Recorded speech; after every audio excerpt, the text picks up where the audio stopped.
मैं बाहर कुछ काम था, इसलिए मैंने 1 मिनट आपकी बिगाड़ी। आज ये जो विषय है गांधी जी को लेकर के मन में आया, एक तो मुनि जी की पोस्ट जिस पर एक फेसबुक पर घमासान मचा हुआ है।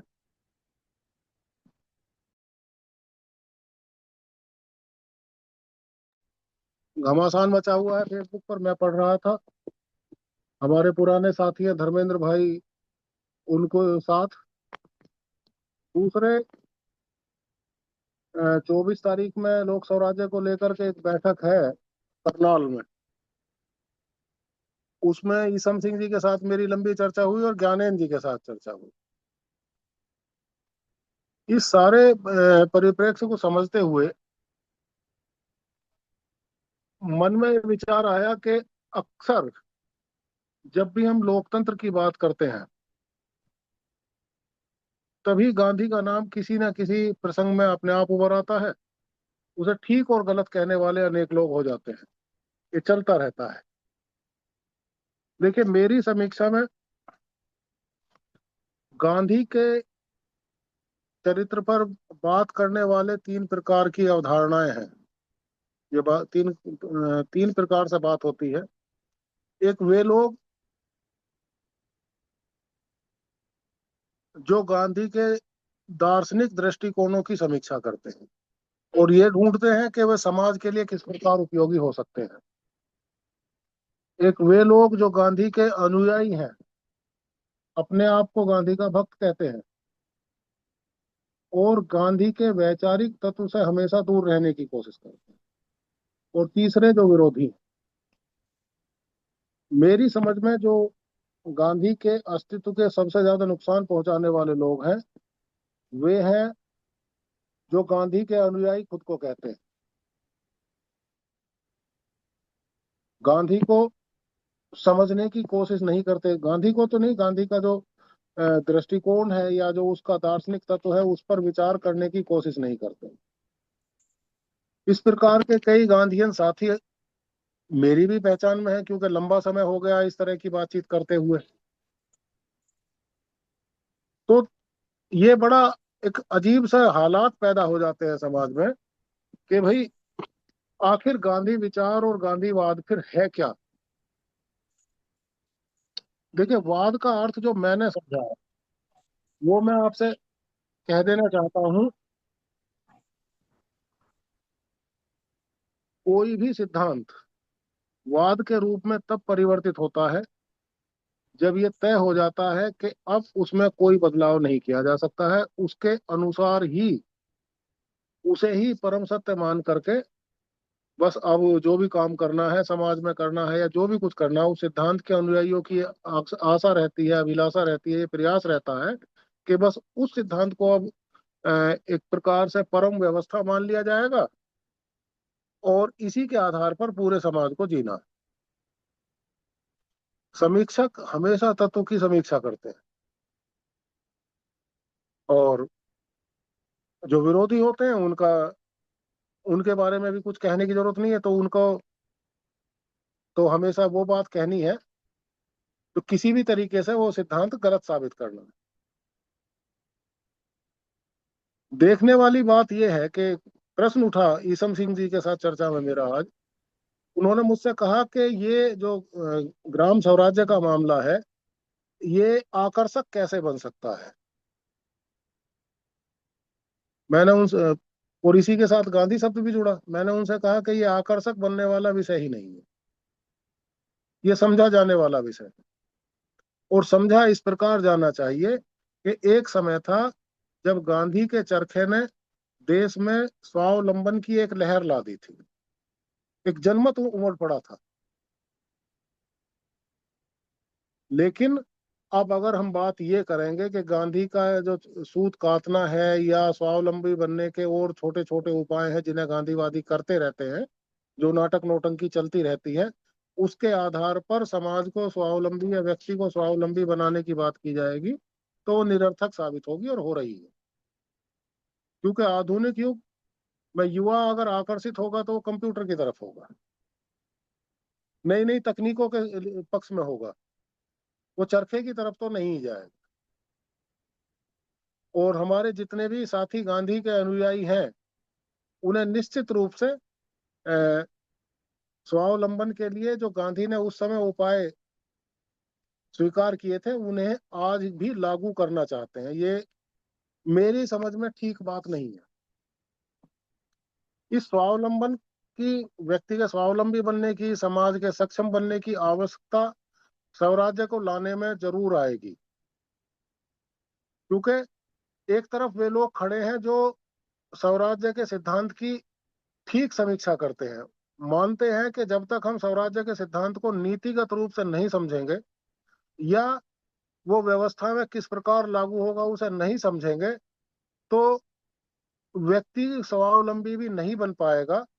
या अगर वो आर्थिक रूप से मजबूत होगा तो निश्चित रूप से एक दोष उसमें प्रकट हो जाएगा कि कोई स्वावलंबी बनने के लिए अगर आज किसी प्रक्रिया की शुरुआत करता है, तो आने वाले समय में उसके साथ एक बात रहेगी कि वो स्वराज्य की जो अवधारणा है, जिसमें अकेंद्रीयकरण है, संपत्ति का भी, शक्ति का, सामाजिक शक्ति का भी, राजनीतिक शक्ति का भी, मतलब किसी भी प्रकार शक्ति का केंद्रीयकरण है ही नहीं।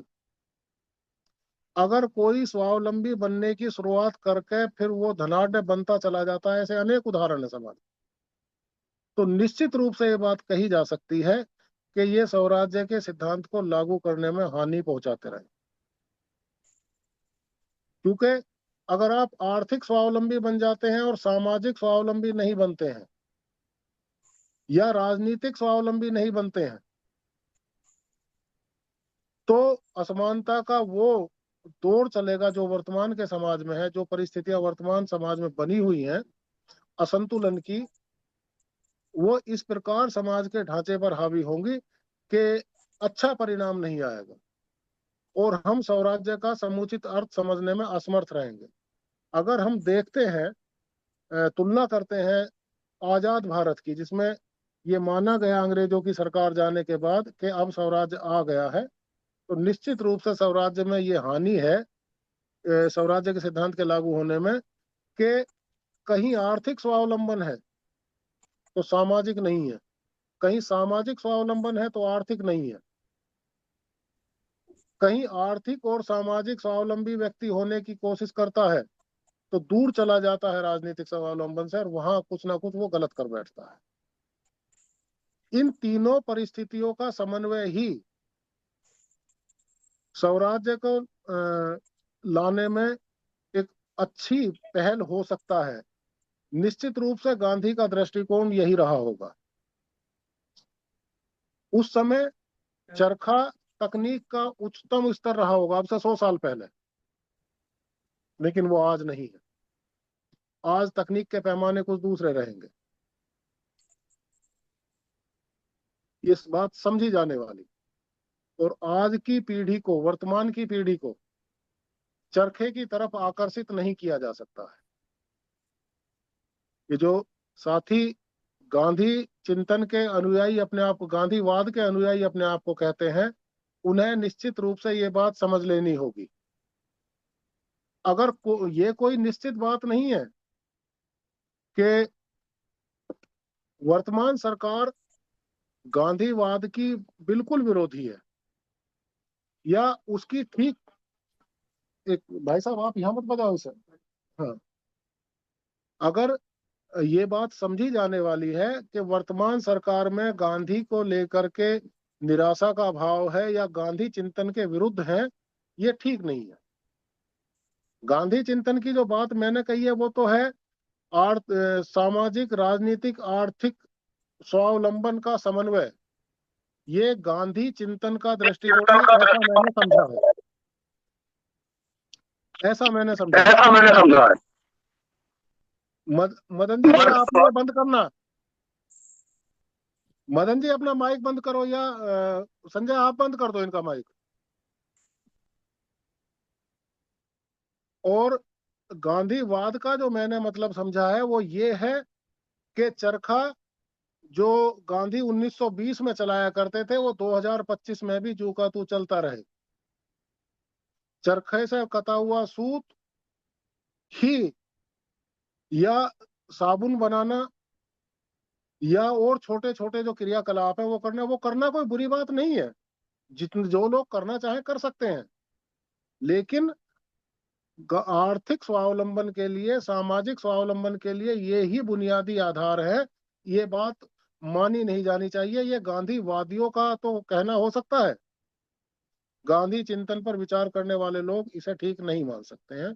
ये द्वंद्व गांधी चिंतन करने वाले लोगों के बीच, गांधी चिंतन पर विचार करने वाले लोगों के बीच और गांधीवाद का अनुयायी कहने वाले लोगों के बीच, ये द्वंद्व हमेशा से चलता रहता है, पिछले 70-80 साल से चल रहा है। अब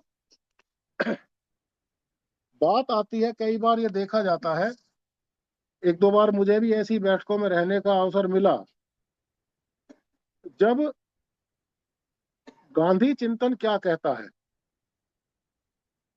और साम्यवाद क्या कहता है, इसके आधार पर एक वहां अजीब तरह की बहस रहती है। और हमारे कई साथी ऐसे हैं, वास्तविक लोकतंत्र साम्यवाद ही है। अगर साम्यवाद शब्द के शाब्दिक अर्थ की तरफ हम जाते हैं तो निश्चित रूप से ये बात ठीक है। साम्यवाद शब्द का अर्थ क्या निकल सकता है, लेकिन साम्यवाद को किस प्रकार दुनिया में व्यवस्था के रूप में प्रयोग किया गया, ये दूसरी बात है। इसका और साम्यवाद के शाब्दिक अर्थ का कोई तालमेल मुझे दिखाई नहीं देता।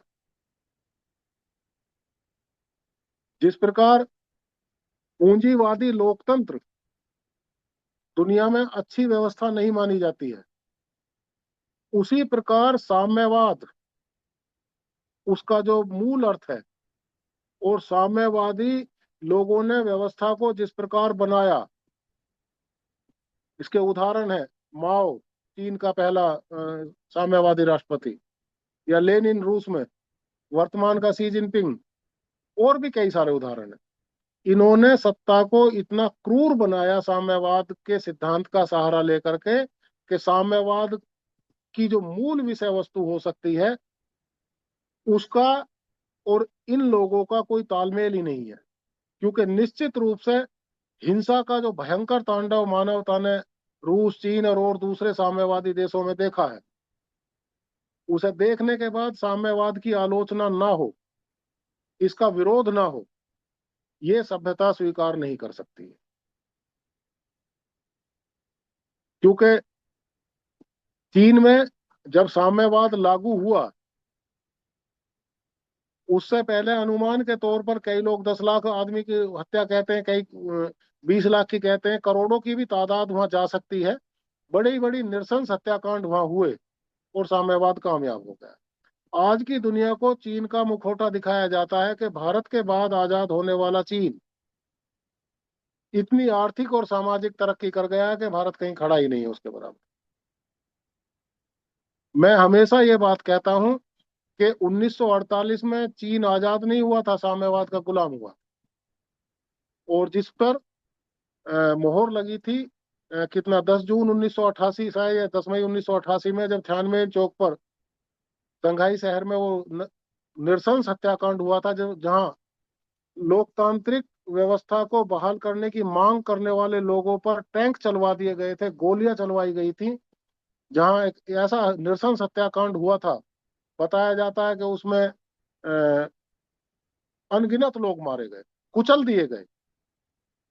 ऐसा हत्याकांड कोई सरकार अगर अपने ही लोगों पर करेगी, तो उसे कोई ऐसी सरकार कैसे कहा जा सकता है जो जनता का हित करती है? उसकी बुनियाद कितनी खतरनाक है।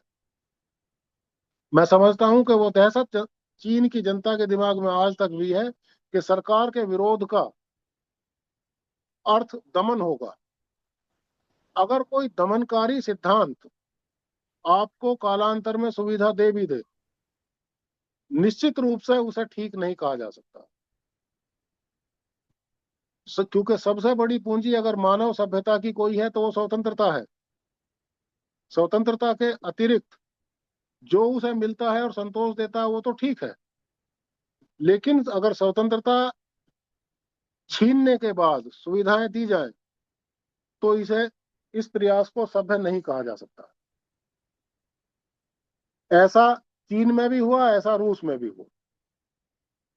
और छोटे छोटे देश आते हैं दो चार, उनमें भी ऐसा हुआ, और साम्यवाद का सिद्धांत व्यवस्था के रूप से एक प्रकार से नाकारा साबित होकर के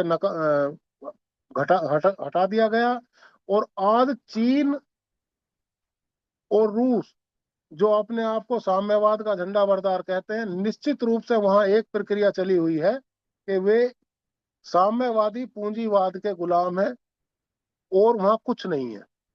हाँ, ये अलग बात है कि भारत जैसे मतलब अपरिपक्व लोकतांत्रिक देश के लोग यहाँ पूंजीवाद के उस रूप में से परेशान है कि जहां आर्थिक असमानता लोगों के कार्यों के कारण बढ़ रही है। लेकिन चीन और रूस ऐसे देश हैं जहां राजनीतिक इच्छा शक्ति वहां की सरकार की इतनी ज्यादा प्रबल है कि वहां आम आदमी की स्वतंत्रता का कोई मूल्य ही नहीं बचा है। आप सुविधा दे रहे हैं, ठीक है, लेकिन रत्ती भर भी आप सरकार की किसी इच्छा के बाहर नहीं जा सकते हैं, कोई बात अपनी नहीं कह सकते। स्वतंत्रता और सुविधा, इन दोनों विषय वस्तुओं में से अगर व्यक्ति को चयन करना पड़े तो निश्चित रूप से स्वतंत्रता की बात ज्यादा लोग करने वाले होंगे, सुविधाओं की बात बाद में करेंगे। लेकिन इस पूंजीवादी जो ढांचा विकसित हुआ है दुनिया में, जिसके बाहर अपने आप को साम्यवादी कहने वाले देश और सभ्यताएं भी नहीं है, वे अब क्या निर्णय करें, ये पसोपेश का मामला है। और ये बात मैं दोबारा कहूंगा कि निश्चित रूप से ये लोग भी जो सामाजिक हित की बात करते हैं, आम आदमी के हित की बात करते हैं, उनकी गुलामी का स्तर भी उन लोगों के जैसा ही है जैसा कि कोई दूसरे प्रकार का तानाशाह अपने समाज में कर देगा, या अपने देश में जहां उसकी व्यवस्था लागू है वहां कर देगा। ये सारा एक ढांचा विकसित हो गया है पूरी दुनिया में। अब बात आती है गांधी चिंतन लोक स्वराज्य का रास्ता दिखा सकता है क्या। देखिए, एक बात तो मैं भी दूसरे लोगों के साथ, जो दूसरे साथी से अक्सर चर्चा होती रहती है, और जो बात है, मैं ऐसा मानने के लिए तैयार कतई नहीं हूं कि स्वराज्य शब्द के जनक गांधी। स्वराज्य शब्द गांधी से पहले प्रयोग होता रहा है, और इसकी जैसी भी परिभाषाएं हैं, जैसे स्वामी दयानंद जी ने ही आर्य समाज के 10वें सिद्धांत के रूप में बात कही है, यत्र तत्र, या उसके पहले आचार्य पंकज ने मुझे एक बार बताया था, समझाया था बैठा करके कि भाई वेद में फला जगह ऐसा कुछ आता है। मैं वेद का विद्यार्थी नहीं हूँ, इसलिए ज्यादा उसके बारे में कुछ जानता नहीं हूँ। तो पुराने टाइम से स्वराज्य शब्द का प्रचलन समाज में रहा है, ये कोई ऐसी बात नहीं है कि नई अवधारणा है। लेकिन एक बात जरूर है कि गांधी ने इसे आधुनिक कसौटियों, अपने समय की आधुनिक कसौटियों के अनुसार प्योरीफाई जरूर करा है, परिष्कृत जरूर करा है। गांधी को श्रेय ये जाना ही चाहिए कि स्वराज्य की अवधारणा को, और ये जो तीन बिंदु मैंने शुरू में बताए थे अपनी चर्चा में, इन तीनों विषयों के समन्वय के दृष्टिकोण विकसित करने वाले व्यक्ति के रूप में देखा जा सकता है। इसमें मुझे तो संदेह नहीं है, जैसा कि मैंने आज तक गांधी को या उसके चिंतन धारा को समझा है। वर, वर्तमान पूंजीवादी व्यवस्था में गांधी विचार कितना प्रासंगिक, देखिए, इसके मामले में फिर मैं वही बात दोबारा कहना चाहूंगा।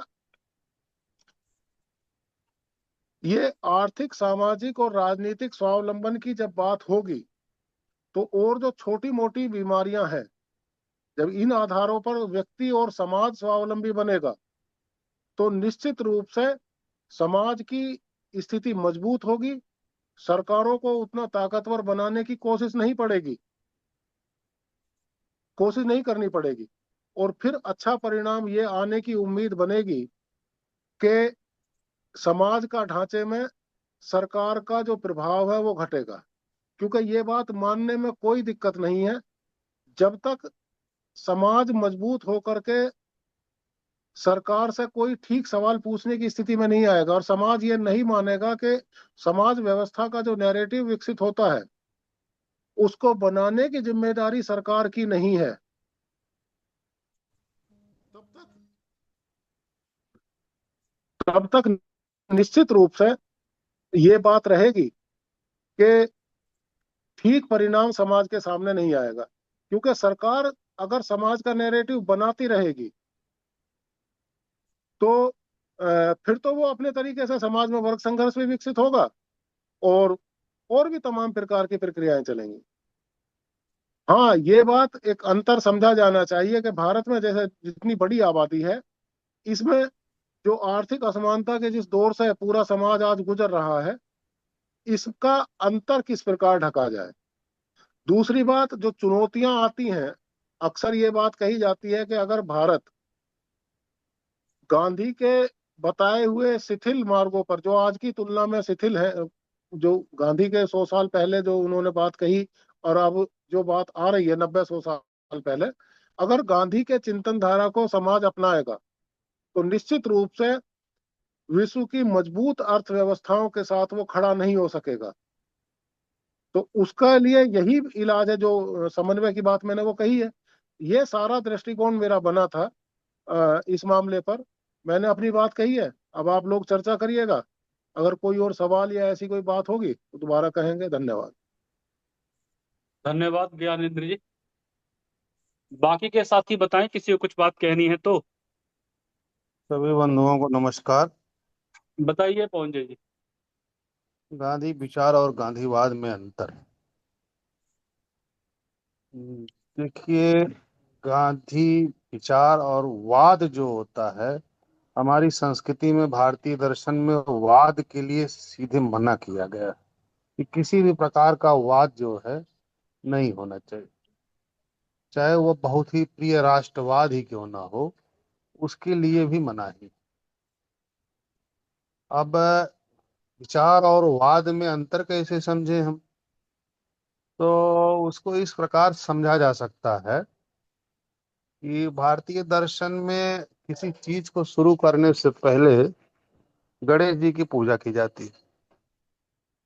अब गणेश जी की पूजा का है तो उसमें जो प्रतीक बना हुआ है, उसमें वो चूहे पे बैठे हैं।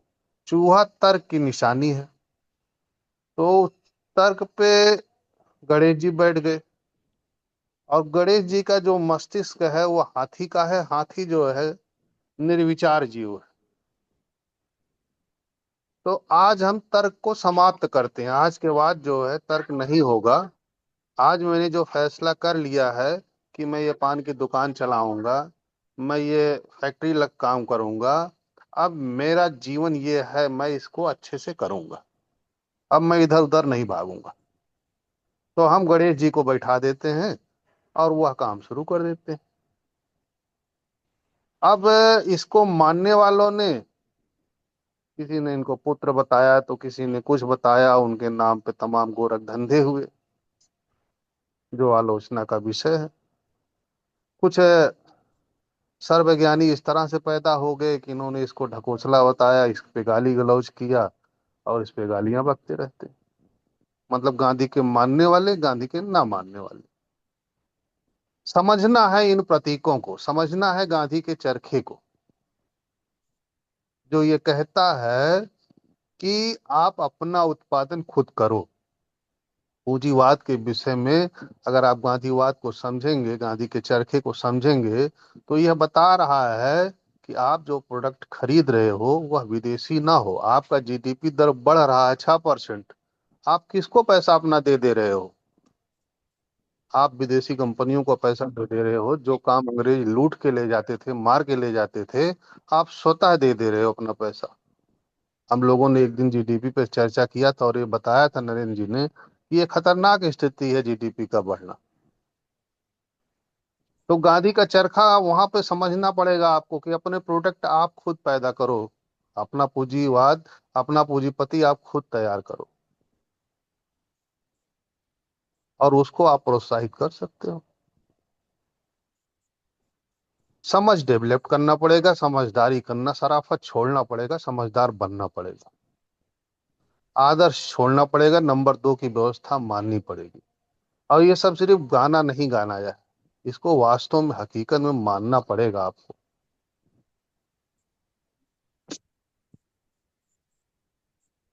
ग्राम विकास, साम्य विचार और साम्यवाद। हमारे यहाँ साम्यवाद जैसी कोई चीज थी नहीं, और हम अधिकतर लोग वाद से दूर भी रहते हैं। आज भी भारतीय समाज में हिंदू कम से कम 50% ऐसे हैं जो वाद में नहीं रहना चाहते, वो साम्य विचारों को ही मानते हैं और उससे ही सहमत रहते हैं। लगभग हमारा विकास भी इसी भांति हो रहा है। हम लोग गांधी की तरह ही अपना जीवन जी रहे हैं, अपने काम धंधे करते हैं और हिंसा का मार्ग लगभग लगभग छोड़े हुए। क्या गांधी मार्ग ही लोक स्वराज का रास्ता है और गांधी मार्ग से ही पूंजीवाद और साम्यवाद को परास्त किया जा सकता है? बिल्कुल करेक्ट बात है। ये गांधी के मार्ग के अलावा और कोई मार्ग नहीं है। गांधी की मृत्यु हम लोगों के लिए जो है, स्वतंत्रता मिलना जितना सुख था, गांधी की मृत्यु होना उतना दुख। और महाराष्ट्र एक ऐसा प्रांत है जहां ब्राह्मण गोडसे को इतना तिरस्कार मिलता है, जिसके नाते ब्राह्मण इतना तिरस्कृत हैं कि पूरे देश में महाराष्ट्र के अलावा ब्राह्मण उतना तिरस्कृत कहीं नहीं, सिर्फ एक कार्य से, हत्या जैसे जघन्य अपराध की वजह से। लेकिन कुछ आताताई हैं जो यहाँ गोडसे की पूजा करना चाहते हैं, जबकि महाराष्ट्र में ब्राह्मणों की जो सम्मान था वो छीन गया गोडसे के नाते। आज वहाँ सब दुनिया में सबसे कम सम्मान पाने वाली जगह अगर है तो वह महाराष्ट्र है ब्राह्मणों के लिए। तो जब व्यक्ति का काम अच्छा होता है तो उसका सम्मान बढ़ता है, जब उसके परिवार खानदान कुनबे का काम खराब होता है तो उसका सम्मान घटता है। वर्तमान की पूंजीवादी व्यवस्था में गांधी के विचार कितने प्रासंगिक? वर्तमान की पूंजीवादी व्यवस्था में गांधी ही प्रासंगिक है, क्योंकि आज हम गांधी जैसे बनकर ही जी सकते हैं और नया रास्ता निकाल सकते हैं। और इस यह मार्ग ही प्रासंगिक है और इसको पढ़ना चाहिए, समझना चाहिए और इसके लिए आगे बढ़ना चाहिए, और हम लोग आगे बढ़ रहे हैं। धन्यवाद। बाकी के साथी बताएं, कोई कुछ बोलना चाहे तो। हाँ, नमो नमः। जी बताइए आदरणीय। हाँ, धन्यवाद। गांधी विचार और गांधीवाद में अंतर, यह सबसे बहुत प्रमुख विषय है। वाद और विचार में क्या अंतर होता है? हालांकि मेरा मानना है विचार और वाद दोनों एक ही हैं, लेकिन फर्क क्या पड़ता है? विचार तो अपने आप में मूल ही रहता है, उसमें अन्य कई विभाजन नहीं होते, लेकिन वाद में विभाजन होता है। वाद में विभाजन होता है, एक असली वाद को लेकर चलने वाला, एक नकली वाद को लेकर चलने वाला। तो गांधी को जो विचार को लेकर चलने वाले जो असली गांधीवादी थे वे समाप्त हो गए, और नकली गांधीवादी जो है कि उनका वाद लेके चलते रहे और उनके विचारों से दूर हो गए। तो जो विचार से संबंधित वाद होता है वो अलग चीज हो गया, और जहां सिर्फ वाद रह जाता है, विचार नहीं होता है, वो अलग होता है। वैसे साम्य विचार और साम्यवाद हुआ। तो साम्य विचारधारा कुछ उसमें अच्छी चीजें हैं, लेकिन साम्यवाद में सिर्फ जो है कि वाद रह गया, विचार रह ही नहीं गया। तो वाद क्या, हम उसको सत्ता पाने के लिए, उसको दुकानदारी के लिए, कुछ फायदा कमाने के लिए हम वाद को लेके चलते हैं, और विचार को इसलिए छोड़ देते हैं कि विचार लेके चलेंगे तो उसको कार्य में परिणित करना पड़ेगा, और कार्य में परिणित करने का मतलब उसमें लाभ हानि दोनों दोनों संभव है। तो गांधी विचार में लाभ हानि दोनों है, और गांधीवाद जो नकली लेके चलते हैं वो अपने फायदे के दृष्टिकोण से चलते हैं। और एक मिनट। हाँ हाँ, भैया नहीं नहीं। हाँ, हेलो हेलो, आवाज आ रही है ना? हेलो। जी आ रही है आवाज। हाँ, एक लोग आ गए थे बीच में, 1 मिनट के लिए थोड़ा सा हुआ। तो वहीं से अब गांधी मार्ग ही लोक स्वराज का रास्ता है। गांधी मार्ग से ही पूंजीवाद, हम लोक स्वराज पर बात करते हैं, ठीक है। लोक स्वराज क्या है? जब तक इसको हम समझेंगे नहीं, तब तक हम लोक स्वराज्य पर अपना मत क्या रखेंगे? और महात्मा गांधी का यदि लोक स्वराज्य का यदि बहुत ही जो है कि बारीकी से अध्ययन किया जाए तो एक यह दर्शन है। तो मूलतः गांधी जी के जो लोक स्वराज है उसके मूलतः 6 बिंदु हैं। उसमें मनुष्य का जो है शासन पद्धति से लेकर के समाज पद्धति से लेकर के आत्म विकास का भी उसमें बिंदु रखा गया है। उसमें प्रमुख 6 बिंदु आत्मनियंत्रण और आंतरिक नैतिकता, ग्राम स्वराज्य, विकेंद्रीकृत शासन यानी कि कहीं एकत्रित ताकत न हो, विकेंद्रीकृत शासन, यह जो है कि जिस पर आज मुनि जी विशेष चर्चा करते हैं, विकेंद्रीकृत शासन पर। सहमति पर आधारित व्यवस्था,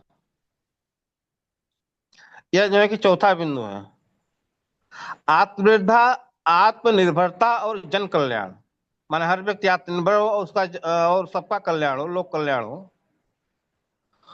शोषितों का सशक्तिकरण, जो शोषित हो रहे हैं, चाहे वह जो है कि सरकारी तंत्र से शोषित हो, चाहे व्यापारिक व्यवस्था शोषित हो, चाहे किसी अन्य चीज शोषित हो। यहाँ शोषितों का आधार जाति से नहीं है। जैसे आधुनिक विकास की वजह से बहुत चीजें जो है कि पुराने जो संगठित कार्य हैं शोषित हो गए हैं।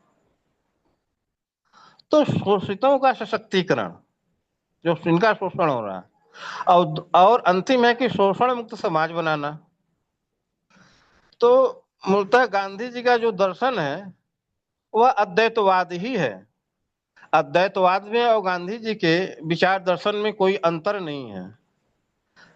और अद्वैतवाद से ही जो है द्वैतवाद पराजित होता है।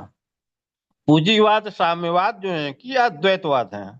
द्वैतवाद यानी कि अपने अपने विस्तार को लेके चलना और एक को मानते हुए दूसरे को नकार देना, तो यह द्वैतवाद हो जाता है। तो मानते तो एक है, लेकिन एक को जब मानते हैं, दूसरा कौन है? दूसरा का अस्तित्व तो एक के मानने से खत्म नहीं जाता। और दूसरी मान्यता है दोनों एक हैं, दोनों एक हैं, अद्वैतवाद हो जाता है। हम एक को ही मानते हैं लेकिन दूसरे का अस्तित्व खत्म नहीं होता, इसलिए उसको द्वैतवाद में आ जाता है।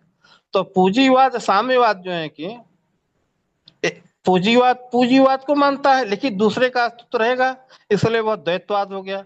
साम्यवाद भी इसी तरह का है, तो वह भी द्वैतवाद में। और द्वैतवाद को जब पराजित करना है तो हमें अद्वैत का सिद्धांत लेके चलना चाहिए। और अद्वैत ही सभी दर्शनों का जो है कि केंद्र है। सभी दर्शनों का शिरोमणि जो है बताया गया है, वह केंद्र जो है कि अद्वैतवादी है।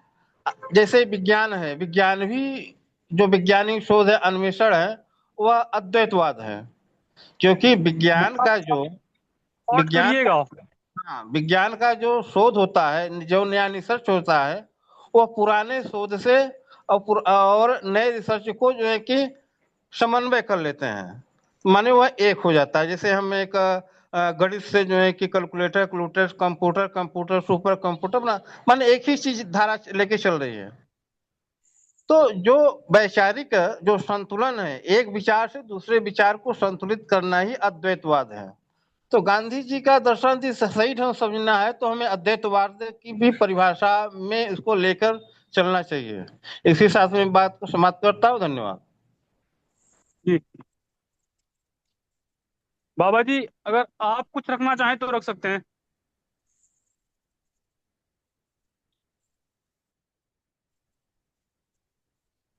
हाँ, भाई साहब, मुन्नी मुन्नी जी आज नहीं जुड़े हैं।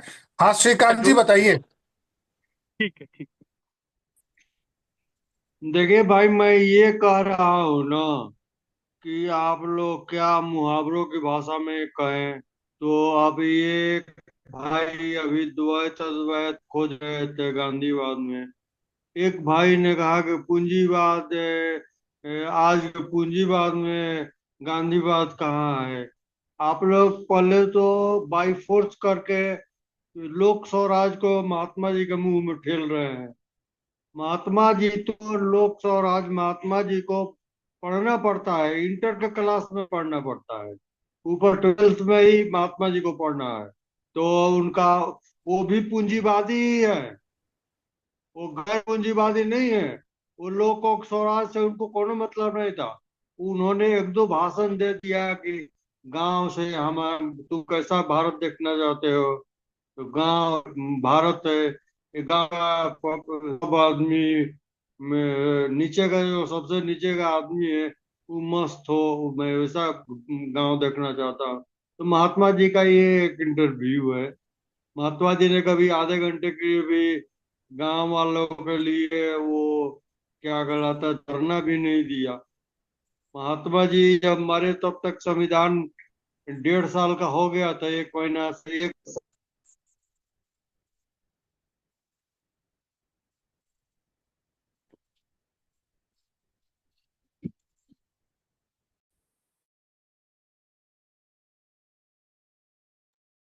श्रीकांत जी की आवाज आ रही? आवाज बंद हो गई है इनकी। बंद बंद है, नहीं आवाज आ रहा है।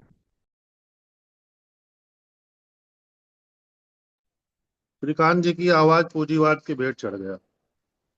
हाँ, ये भी बात ठीक है। और चलिए, और कोई भाई भाई कहे तब तक। हेलो। जी बताइए विपुल जी। हाँ, आज जो मुद्दा है गांधीवाद का, एक बात शॉर्ट में हम और एक दो लाइन और ये आदर्श जी लाइन बोलेंगे, डर नहीं बोलेंगे, तुरंत खत्म कर देता हूँ। बोलने दीजिए, सांस आया। हाँ, एक दो लाइन। तो मेरे कहने का मतलब ये है कि गांधी जी ने भी कहा कि रुपया को अडानी अंबानी के पास जाने दो, उससे जो रेवेन्यू आवे उससे लोक कल्याण करो। यही गांधी का ट्रस्टिज्म है। और गांधी का ही आज भी देश में सेकुलरिज्म चल रहा है।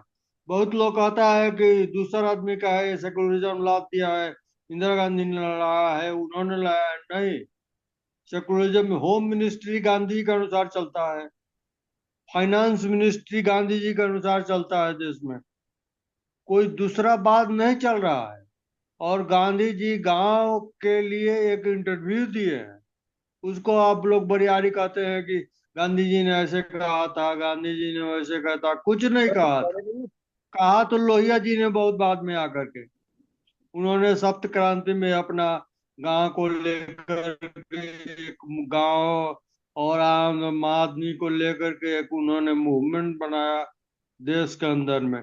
महात्मा जी तो शुद्ध ट्रस्टिज्म का, कैपिटलिज्म का आदमी थे। कैपिटल से उनको मतलब था, कैपिटल मोटा हो उससे वेलफेयर हो, उसके रेवेन्यू से। मैं छोड़ लेता तो ये सब है, ये सब है। अब वो द्वैत अद्वैत बताइए, महात्मा जी बढ़िया आदमी है, उनको महात्मा जी को द्वैत अद्वैत से क्या मतलब है? वो तो शुद्ध का शुद्ध एकदम एकदम भौतिकवादी आदमी थे। वो कहते थे कि मेरा राम भी भौतिकवादी है।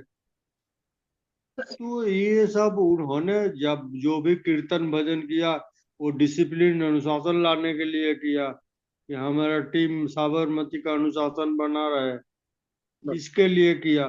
तो वो भी एक लंबी कहानी है, आप लोग जाएंगे ज्यादा महात्मा समय जी का छोड़ डे देगा, टू डे मत देखेंगे। कीजिए। Thank you. लगता है बोर हो रहे हैं आप लोग।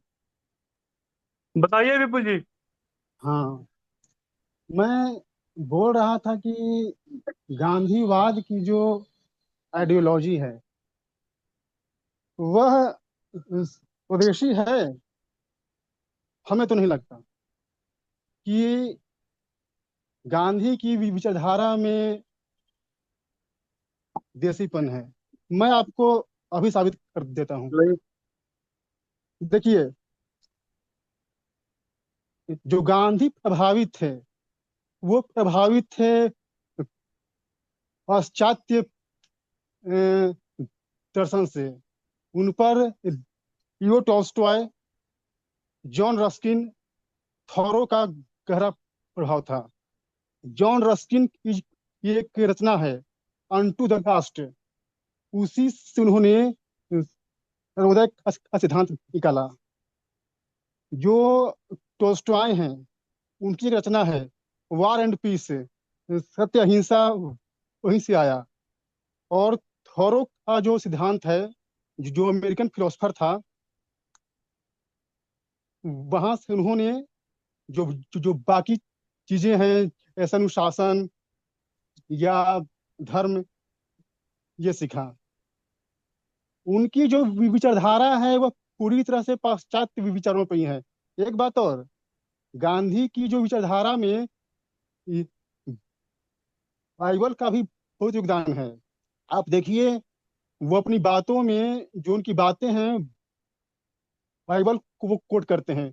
तो मेरा मानना है कि गांधी की विचारधारा में ये कहना कि देसीपन है, उसमें स्वदेशी है, उतना सही नहीं है। हाँ, उन्होंने गीता की बात की, गो की बात की, गंगा की बात की, हाँ मैं मानता हूँ। लेकिन जो जहां से उन्होंने अपने दर्शन लिया वो तो पाश्चात्य ही था। जो भी मेरी बात को सुन रहा है, अ, अभी गूगल ओपन करे, जो बात मैंने बोली है सर्च करे। जॉन रस्किन के विचारों से बहुत प्रभावित है। इसके अलावा एक बात हमें हमें और कहनी है कि ए, पूंजीवाद का समाधान गांधीवाद से होगा। देखिए, गांधी जी तो पूंजीपतियों के ही साथ थे। घनश्याम दास बिरला जो उस समय के सबसे बड़े उद्योगपति थे, पूंजीपति थे, उनके खासम खास थे। उन्हीं के बनाए बिरला भवन वो रहते थे। एक बात और मैं कह देता हूँ कि स्वराज की जो धारणा है वह बहुत पहले की है। अगर देखा जाए तो शिवाजी महाराज ने पहली बार वो ये कहा। उसके बाद बाल गंगाधर तिलक ने कहा, स्वराज हमारा जन्मसिद्ध अधिकार है, मैं इसे लेकर रहूंगा। इसके बाद गांधी ने उसे उसे अपने हिंद स्वराज में आया। लेकिन ये कहना कि स्वराज उन्हीं का दिन है, ये गलत है। अंत में एक बात मैं कहना चाहता हूँ कि अभी एक बात कही गई कि गोडसे के चलते ब्राह्मणों की प्रतिष्ठा कम हो गई। ऐसी बात नहीं है। ये कहना कि गोडसे के चलते ब्राह्मणों की प्रतिष्ठा कम हो गई, इस बात से मैं बिल्कुल सहमत नहीं हूँ। ब्राह्मणों की प्रतिष्ठा कम करने का प्रयास तो आज से 500 साल पहले हो चुका था। आपको पता है, ब्राह्मणवाद अब देखो पहले किसने किया? वो किया था पुर्तगालियों ने। जब पुर्तगाली गोवा में आए, धर्मांतरण का प्रयास किए, एक भी हिंदू धर्मांतरित नहीं हुआ। तब उनको पता लगा कि जब तक इन ब्राह्मणों को हम नीचा नहीं दिखाएंगे, तब तक हम सफल नहीं हो सकते। यही कारण है कि औपनिवेशिक काल से लेकर लगातार ब्राह्मणों पे हमले होते हैं। तो मेरा मानना है कि गोडसे का ब्राह्मणों की प्रतिष्ठा से कोई संबंध नहीं है। धन्यवाद। देखिए, यहाँ मैं एक बात कहना चाहूंगा, जो अभी विपुल जी ने कहा, इस बात का तो मैं भी समर्थक हूँ कि स्वराज्य शब्द गांधी की देन नहीं है, मैंने कहा भी। लेकिन एक बात हम सभी को ध्यान देनी चाहिए कि स्वराज्य राज्य में नहीं हो सकता है। राज्य में अच्छा शासन हो सकता है, लोक प्रसिद्धि ज्यादा हो सकती है, लेकिन स्वराज्य नहीं हो सकता है।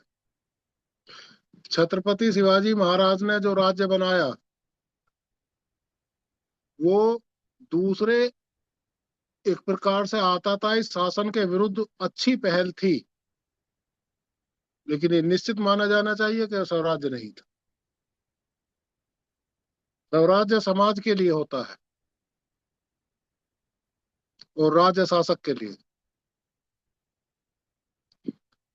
स्वराज्य का मतलब समाज का केंद्रीयकृत राज्य विहीन होना और कोई भी अच्छा शासन राज्य विहीन नहीं हो सकता है। अच्छा शासन अपने आप को अच्छा भी बनाए रखे, उसके लिए शक्ति का प्रयोग करना आवश्यक है। और जब शक्ति का प्रयोग होता है तो उसका प्रयोग और दुरुपयोग सभी हो जाता है, उसे कोई रोक नहीं सकता, संभाल नहीं सकता। जैसा मैं कह रहा हूं वैसा हो पाएगा कि नहीं हो पाएगा ये दूसरी बात है, लेकिन स्वराज्य की अवधारणा यही है जिसमें व्यवस्था विकेंद्रित हो और इस प्रकार के किसी भी इकाई के मामले में कोई ताकतवर इकाई अपना दखल ना दे सके और शासन ऐसा किए बगैर मानता नहीं है। अगर स्वराज्य को राज्य की देन कहा जाएगा तो फिर चीन भी ठीक है, रूस की तानाशाही भी ठीक है और उत्तर कोरिया की तानाशाही भी ठीक, क्योंकि वे भी लोग अपनी जनता का पेट भर रहे हैं, सुविधाएं भी दे रहे हैं, एयर कंडीशन बसें भी चला रहे हैं, तमाम अच्छी सड़कें, शिक्षा, तकनीक, सब कुछ चीन में सब कुछ हो रहा है। और फिर भी आलोचना की कसौटी से वहां की व्यवस्था दूर नहीं है, क्योंकि सरकार के विरुद्ध कोई आंख नहीं उठा सकता है। मेरा कहने का मतलब यही है कि स्वराज्य राज्य की देन नहीं हो सकता है, चाहे वो राज्य कितना भी अच्छा क्यों ना हो। गांधी ने जिस स्वावलंबन की बात की है, जिस आंदोलन को गांधी की कसौटी पर ज्यादा बेहतर खड़ा किया गया, स्वावलंबी देश बना, एक चरखे ने जो वो बात कही कि हम अपना कपड़ा बुनेंगे और पहनेंगे, मैंने ये बात कही कि ये उस समय की आधुनिक तकनीक थी, उस समय की, 100 साल पहले की, अब की नहीं। अब की तकनीक की अपनी कसौटियां हैं, अब के विकास की अपनी कसौटियां हैं। आने वाले 100 साल बाद की कसौटी कुछ हो सकता है अपनी होगी, कैसी होगी पता नहीं। मूल स्वराज्य तो वो रहा होगा मानव सभ्यता के इतिहास में जब कोई शासन नहीं होगा और व्यक्ति को तब भी अराजकता का शिकार होना पड़ा होगा, शायद इसी प्रकार किसी व्यवस्था ने जन्म लिया होगा। किसी एक की अराजकता के विरुद्ध बनने वाला संगठन हो सकता है व्यवस्था कहलाया हो, ऐसा मानने के लिए 2 या उससे अधिक लोग तैयार हुए हो, या जैसे भी घटनाएं घटी होंगी, सब आकलन है, देखा हुआ किसी का नहीं है। लेकिन ये बात निश्चित है कि राज्य की देन स्वराज्य नहीं हो सकता है, ये पक्की बात है। शिवाजी महाराज का राज्य भारतीय सभ्यता के लिए अच्छा है, इससे मैं इनकार नहीं कर सकता, क्योंकि मैंने उसे जैसा समझा है। लेकिन एक बात निश्चित है कि वो एक व्यक्ति का शासन था और व्यक्ति का शासन स्वराज्य नहीं हो सकता। स्वराज्य का मतलब समाज पर अपना शासन, उसे अपने बारे में निर्णय करने की आजादी हो। अगर ये स्वराज्य अराजकता का चरम बिंदु भी सिद्ध होता है तब भी इसे ही स्वराज्य कहा जाएगा और दूसरा कुछ समझ में नहीं आता है। धन्यवाद। सभी को नमस्ते। जी आदरणीय, बताइए। गांधीवादी जो है, जब गांधी जी विदेश से पढ़ाई करके आए देश में, तो यहाँ जब देश आजाद करने की बात हुआ, जब बैठे तो लोगों यहाँ का सभ्यता को, संस्कृति को देखे, वहां से जब पढ़ के आए तो फुल पैंट कमीज ये विदेशी पोशाक में थे, तो उन्होंने सब हटाया। वो देखा कि भारत के जो लोग हैं वो लंगोटी धारी हैं, तो उन्होंने धोती अपनाया। और धोती जो है ठेवना पर से उन्होंने करके, और गांव गांव में अपने जनसभा में हर जगह गया। वो लोग समझे कि मैं स्वदेशी हूँ, मैं भारत का ही हूँ। वो वहीं से उनका विचार जो है गांधीवादी विचार चालू हुआ। और उन्होंने लोगों पर विश्वास जताया कि हमारे ऊपर लोग कैसे विश्वास करेंगे, तो उन्होंने भारत का ही जो संस्कृति था उसको पकड़ के उन्होंने चला और विदेशी को हटाया। इसलिए चरखे की बात बोले कि जो भी उद्योग हो या कुछ भी हो तो भारत का ही यहाँ अपनाइए, सब हटाइए। और ऐसे करते करते उन्होंने हर जगह गया, हर गांव में गया, उन्होंने रात में गया, दिन में गया, बोले कि आप करो या मरो। लोगों को बताए कि उठना पड़ेगा, जगना पड़ेगा और आपको लड़ना पड़ेगा, इकट्ठा होना पड़ेगा। अगर आप कम संख्या में रहोगे तो मारे जाओगे, ज्यादा संख्या में रहोगे तो भी मारे जाओगे। इसलिए आप जो है बात से समझाते गए और बात रख करके उनके सामने कि भाई मेरा घर है, मेरा घर में मेरा ताला लगाने दो, आप मत पहरा करो, आप मान जाओ, आप बाहर खड़े रहो, हम घर में रहेंगे। लेकिन अंग्रेज तो ऐसा किया नहीं, सबको बाहर किया, अपना कहा कि मेरा घर है, मैं तो घर में रहूंगा, और यहाँ लूटना चालू कर दिया। और यही के कुछ लोग जो है उनके उनको सहयोग दिया और अपना कब्जा किए। इस तरीके से गांधीवादी जो थे, हर एक लोगों पर गांधीवाद, लेकिन जो उनका विचार था, जो आजादी किए, जिस मानसा से किए, वो मानसा आज भी नहीं है। गांधीवादी सब कह रहे हैं कि हम गांधीवादी हैं, हम गांधी के सिद्धांत पर चलने वाले हैं, लेकिन एक डेग भी उन जो आज भी है वो नहीं चल रहे हैं। गांधी जी केवल मात्र देश को आजाद देखे, लोगों को आजाद नहीं देख पाए। वो अपने जीवन काल में ही अब सपना में रह गया कि भारत आजाद हुआ, लेकिन लोग आजाद नहीं हुए, लोग स्वराज नहीं हुआ, गांव गणराज नहीं हो पाया। वो गांव गणराज की बात करते थे, लोग स्वराज की बात करते थे। आज भी वही गुलामी में उन्होंने रो रहा था कि क्या देश आजाद हुआ। देश तो आजाद हुआ नहीं, देश तो आजाद हुआ लेकिन लोग जो है आजाद हुआ नहीं। आज भी वही सिस्टम चलाया जा रहा है। तो गांधीवादी कहने वाले बहुत लोग हैं, लेकिन सिद्धांत में चलते नहीं है। आज पोशाकधारी हो या खाकी वर्दी हो या सफेद वाले हो, सब कहते हैं कि गांधी जी को अगरबत्ती दिखाते हैं, गांधीवादी की बात करते हैं। लेकिन ऐसा कुछ नहीं है। गांधी का विचार कुछ था लेकिन हो रहा है कुछ। आज आज जो है लोगों पर प्रलोभन है। आज अपना भाई का संपत्ति लूटने के लिए तैयार है, अपना माँ का गहना लूटने के लिए तैयार है। यहाँ तक कि आपका मतलब बाप का संपत्ति जो है मर्डर करके अपने नाम करना चाहते हैं। आज तरह तरह का जो है, पड़ोसी का संपत्ति है तो अपना संपत्ति बनाना चाहते हैं, दूसरे का जमीन को अपने नाम से कराना चाहते हैं। गांधी वाली सिद्धांत नहीं रह गया। इस तरीके से भारत को आज भी बर्बाद किया जा रहा है। और आज जो लोक स्वराज की बात हो रहा है, लोक स्वराज पुनः फिर से जागरण करना पड़ेगा, लोगों को जगाना पड़ेगा। जब लोग जगेंगे तो धीरे धीरे धीरे धीरे अपने हाथ में अधिकार लेंगे। जैसे पहले फैसला होता था उस टाइप के, अब जैसे जनमत की बात हो गया, जब लोगों के पास जनमत हो जाएगा तो कुछ भी कर लेंगे। ऐसा नहीं, संविधान सबके लिए बराबर होना चाहिए। अगर भारत अखंड भारत है तो अखंड भारत रहे। ऐसा नहीं कि आज छत्तीसगढ़ जो है अलग एक देश बन जाए, पंजाब 10 एक अलग देश बन जाए।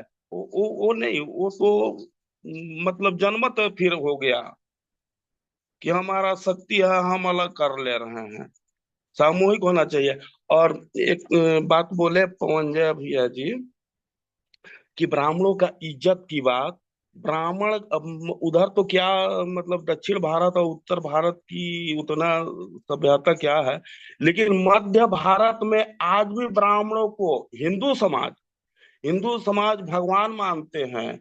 उनके बिना एक डेग नहीं चलना चाहते हैं। कोई भी पर्व हो, कोई भी देखना हो, तो आज भी ब्राह्मण को बहुत इज्जत करते हैं, बहुत मान सम्मान करते हैं। लेकिन कहीं कहीं ऐसा हो सकता है कि अपने कर्मों से लोग जो है बाधित हो, लेकिन मध्य भारत में ऐसा कुछ नहीं है। हमारे क्षेत्र में जहां तक मैं 100 किलोमीटर, 200 400 किलोमीटर इधर घूमता हूँ, देखता हूँ कि ब्राह्मण को तो बहुत मान्य समान दृष्टि से देखा जाता है। वो इस तरीके से है। अपना सबको ही समाप्त करता हूँ। हेलो। एक चीज थोड़ा सा मैं क्लियर कर दूं, एक सेकेंड के लिए। हाँ। हेलो। जी जी। हाँ, या तो हाँ। मैं बोल लेता हूँ, 1 मिनट 1 सेकंड बोलूंगा, उसके बाद बोलिएगा आप। अच्छा अच्छा, ठीक है। देखिए, नरेंद्र भाई के जो विचार थे कि स्वराज्य नहीं हो सकता है दूसरे के राज्य में, हो सकता है। मैं ये कहना चाहता हूँ कि जब आप आदर्श व्यवस्था को न मानिए तो आपका स्वराज्य हो सकता है।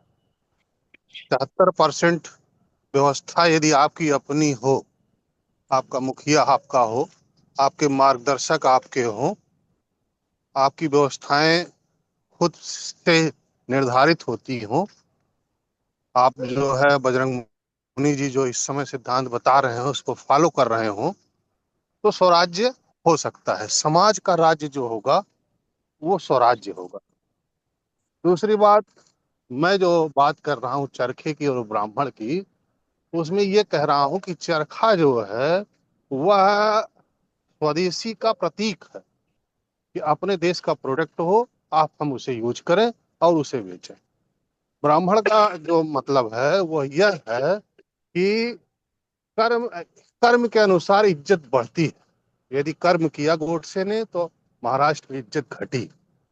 कहीं कर्म अच्छा किया है इसलिए इज्जत उसको मिल रही है। जो इज्जत पाता है वह उसकी योग्य होता है। इसका और कोई सेंस नहीं है।